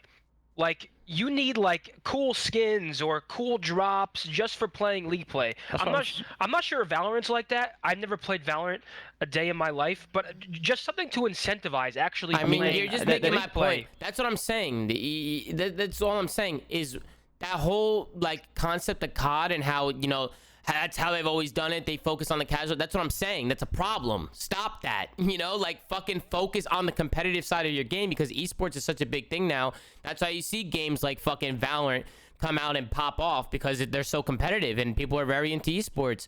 You know, come out with a good ranked play system. Give us a good fucking rank, like the World War II ranked. Fucking advertise that shit. Give people prizes. Give people drops. Like, push everybody to ranked. And then if anybody wants to play casually, then throw them over, give them a little fucking playlist somewhere to go play. Let's start focusing on the competitive side of Call of Duty. But that's, like, Zinni, I understand where you're coming from. That's probably not going to happen. I know that. It's not going to happen, because it doesn't make sense from their... I don't like... It's hard to even blame them, because it's like... It's very hard. How can you tell your... They're gonna make billions doing the other thing too. Like, how do you go to the investors and say, don't fix it. Say, listen, they're gonna make billions no matter what. They could put out a piece of shit on a fucking thing and put Call of Duty on it, and people are gonna buy it. I just think it's very hard if you're Activision to go to investors and switch it up that drastically and be like, listen, we want competitive to grow. We're gonna put casual play on the back burner. That's not gonna fare well. The truth is, and it's a tough pill to swallow, like, casual play will always be at the forefront of the Call of Duty franchise. It's not even up for debate. Yes, they could do a lot better. They can implement league play at the start, promote it better. Yes. It will always be a casual game. We're not even getting league play. We're getting dirt shit. We're getting nothing. I agree with you. That's the problem. That's the problem, is we're getting nothing. I'm not saying to stop the casual. You guys are both not wrong. I just want to let you know that. Fuck off, man. Fuck off. We're arguing two different points. No. Both points are the exact same, but like picture Apex, for example. Yeah, you go on Apex. You know, like even I've been doing it. Like, I hopped on, got to level 10. The first thing I'm in is ranked. Bro, you're addicted. You're addicted. You play Apex. Bro, I'm addicted. You see Nick Merckx putting in 10, 13-hour streams now playing Apex, trying to rank up. Tom, I've been playing Apex since 12 a.m. Yeah? Not the 12 a.m. Sorry, 12 p.m. I've been on it for 12 hours. Before I joined the stream, I was on it for 12 hours. It felt like I was on it for 3. Yeah, same with Splitgate. I mean, I'm fucking addicted to Splitgate rank because we're all trying to get masters. And there it is. And yeah, they're making billions off of it. But like you said, they need to incentivize people to come play it. Like I agree. Treyarch dropped it. Yeah, you need 100 wins, 50 wins for an AR, 100 wins for an AK-74U skin. 10, 11 months into the game. You know, that's dead. I mean, and bro, you can even and it's the same thing too. Like, if they put so much more into like a competitive ranked play system and then added stuff like, you know, put stuff in the store every month that you can buy, updated with new fucking camos, new fucking skins, new fucking keychains, and all calling cards and titles and all this kind of shit. Imagine like what you could do, Tom. They'll make so much money. Imagine a blueprint comes out, that everyone wants share, and you just have to win 10 games of rank play, and then the 10 games of rank play. Bro, I agree with all of you. I don't think you guys realize I full-heartedly would do anything for the competitive side of this game. We're not arguing. We're just talking about it. I agree with you. It would never change. But like, even you bring it up like Apex. Like, I think everybody needs to understand that for the most part, very little games can be compared to COD. Counter-Strike, Valorant, Apex, all these games that you're playing. Have a rank play off the bat. Fuck. Yeah. See, now I'm stumped. See, now you got me. Apex was just a Apex. First off, Apex was Titanfall. Correct me if I'm wrong. Apex was Titanfall. Titanfall failed. Then they moved to Apex. Apex is a battle royale. Titanfall was supposed to be a Call of Duty game, correct? I thought It was Titanfall for was gonna be Infinity dope when I Wars. saw that Bro, first I'm pretty sure Titanfall was a failed Apex. Like they changed Titanfall into Apex, which is now a BR, but it was always supposed to be a BR, but it never had ranked. It didn't start with ranked anyway, in my opinion, if I remember rightly. Yeah, I feel like even for like casual play, and this might be a hot take, like this might be for gays, but I feel like every COD comes out every year, people get excited about it, and 2-3 months down the line, nobody even gives a fuck. It gets boring, it gets repetitive. If you had a good ranked play system, you're playing against players your level, and there was actually a challenge every day, and it You was. wanna know what I think? And it was trying to make you a better player, and you're trying to rank up, and do. There's different things to try and unlock and shit. Then it's a lot different. It keeps people involved. It keeps them fucking active. It makes them want to keep playing. It keeps them addicted. You know what I think could help? A crazy prize pool. If we were to Well, no crowdfund shit. the People prize love pool, watching people play for money. exactly. So Dota, right? Dota has a $20 million tournament. I know nothing about Dota, but I've caught myself tuning into Dota, just like, holy shit, these guys are playing for 20 million. So it's obviously a little far-fetched, but I think that could help, definitely help bring some eyes in. You know, fucking hell, they're competing for 20 million in one tournament, which I think we could blow that out of the water. I think if Call of Duty crowdfunded an event, it's an entirely different conversation. I get it, but I think if we had a crowdfunded event or events, it would blow the roof off of what we do. And why hasn't that happened yet? I don't understand. Can I counter that? There's probably legal reasons, but Zen, counter that. How much other Dota do you watch other than the international? None. Yeah, so that's the one issue with that stunt sort of maneuver like that. You What's get the that one downside apex though? moment. It's crowdfunding. It's crowdfunding. That's why I don't understand the downside What's the downside? of it. You give people Well, that's money from not in their CDL pockets skin to the to buy? CDL pocket. I mean, I don't know. Then do half of the profits go to the prize pool? I don't know. Just maybe something. I think crowdfunding will be dope. I think Well, to fix that, Ben, you could do the crowdfunding, get the money, and then spread it to all the tournaments. So COD is having a fucking $1 million tournament every month or some shit like that. Yeah. Well, listen. You could give a little bit to the amateur scene too for a challenger's prize pool, but go ahead, Tom. No, I was gonna say, yeah, the challenger scene is another thing too. I mean, that's a whole nother thing to talk about. But I was gonna end it. But unless you had something you wanted to say, Ben, anything else? No, it was a great show. Yeah, we've been going for a minute. I was thinking it's going to be a 1 hour show, and we went over 2 hours, Tom. Like clearly, Bro, the shows where we always feel like we have nothing to talk about become the ones where we. You got mad heads in here just turned. Yeah, because you know what it is too. It's always good to interact with like Reddit and people on social media because there's so much that people want us to talk about every day. But we could do shows every day if we wanted to and talk about shit. And also, like I haven't really seen Lamar in here a lot, and Lamar's obviously got a lot to say. I've never really in here, and I I don't stop talking. Yeah, Zin's fucking munching his mic slap. Yeah, he always ramen, munches, and that's the thing too. Is like I always say, like I encourage people to come on because I don't think anybody has anything else to fucking do. I think a lot of people would love to come on and talk. And then I literally come on because if I'm not coming on, I'm gonna sit here watch it anyways. Yeah, that's what I'm saying. Like, it's like if you're not I'm not saying obviously people have shit to do, but I'm saying like, you know, some of the gamers, maybe they're finished with scrims, maybe they're fucking not doing anything right now. Like if you're not doing anything, then come on. If you have nothing to do, it's always nice to have you guys come on and talk and say whatever. You know what I'm saying? Ben, are you home? Can you putt today? Yeah, you want me to putt? Oh yes, we gotta end it off with a Ben putt. We haven't had a putt from Ben in a long time. I gotta fix the cam though. I gotta fix the cam. Let's see what's going on here. My cam is super. Guys, I apologize for the video quality today. I think we're having like internet issues in this building. Yeah, Ben, you've been having problems for the last 2 months. It looks excellent. It looks excellent on Discord. Then I look at it on your stream. Well, go get your putter, Ben. What's the holdup? The putter's behind me, man. All right, well, move your mic, move your chair, and let's get this thing going. Terrible. It's okay, man. Just sink the putt, bro. Let me turn the brightness up so you guys can at least see how fucking brightness up. You fucking Ben doing too much, man. Go hit the ball. Go hit the ball with the stick, man. Hit the fucking ball, man. I just putting filters onto fucking putter ball. Look at Ben. Does he have the slippers on with no socks? Yeah, he does. Look at him. Slippers on, no socks. Yo, Tom, you already know that crusty and smell horrific. Dude, he's got the dogs up, but Ben Jedicine gonna step up to the green. He's gonna line it up, new putter in hand. He's gonna take a swig, and just like that, he sinks it. And Ben Jedicine sinks the putt. Unbelievable. Unbelievable. Unbelievable. Let's get away to the fucking chat, Ben. You've been missing your putts, but maybe today. No, because I was using my old putter, not my putter that I actually can make putts with. Shout out. For sure. Who got you that putter?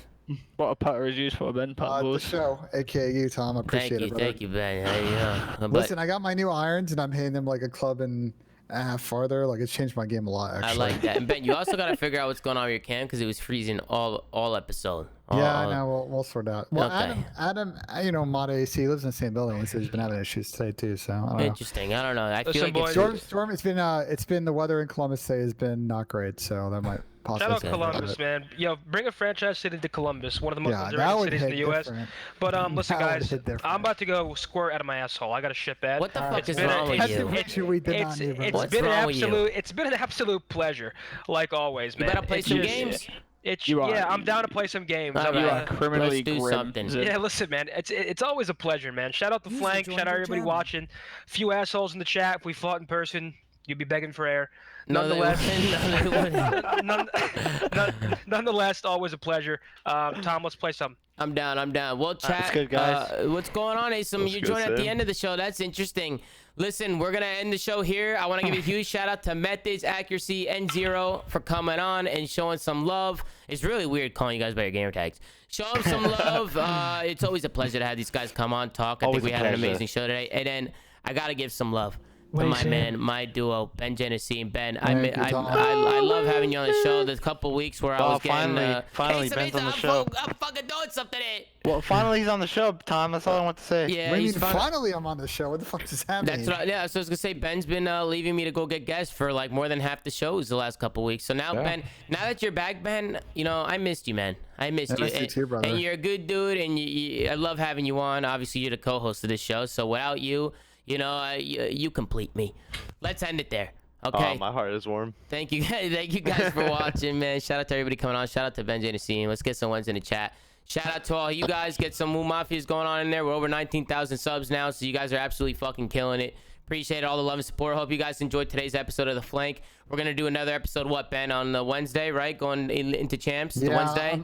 I'm thinking we'll do a show on Wednesday just to test everything, but also do like kind of a chance preview show, and then we'll do one after each day. Tom and I have talked. We're gonna try and start them as quick as we can after each day because we have to get to and from the venue. So we'll do our best. I'll do my best to try and figure it all out with Ben. We'll do the best we can. But that will be in the next episode unless something comes up. But stay tuned for that. Obviously, I'm always live streaming, playing games with people. So I'm going to continue to stream now and play some games. So make sure to follow the stream. But guys, as always, thank you guys for watching. Make sure to like, comment, subscribe if you're watching on YouTube. Follow the stream if you haven't already. Go to at the Flank on Twitter to go see all the stuff that Gersh is doing over there. Gersh is doing a great job running socials.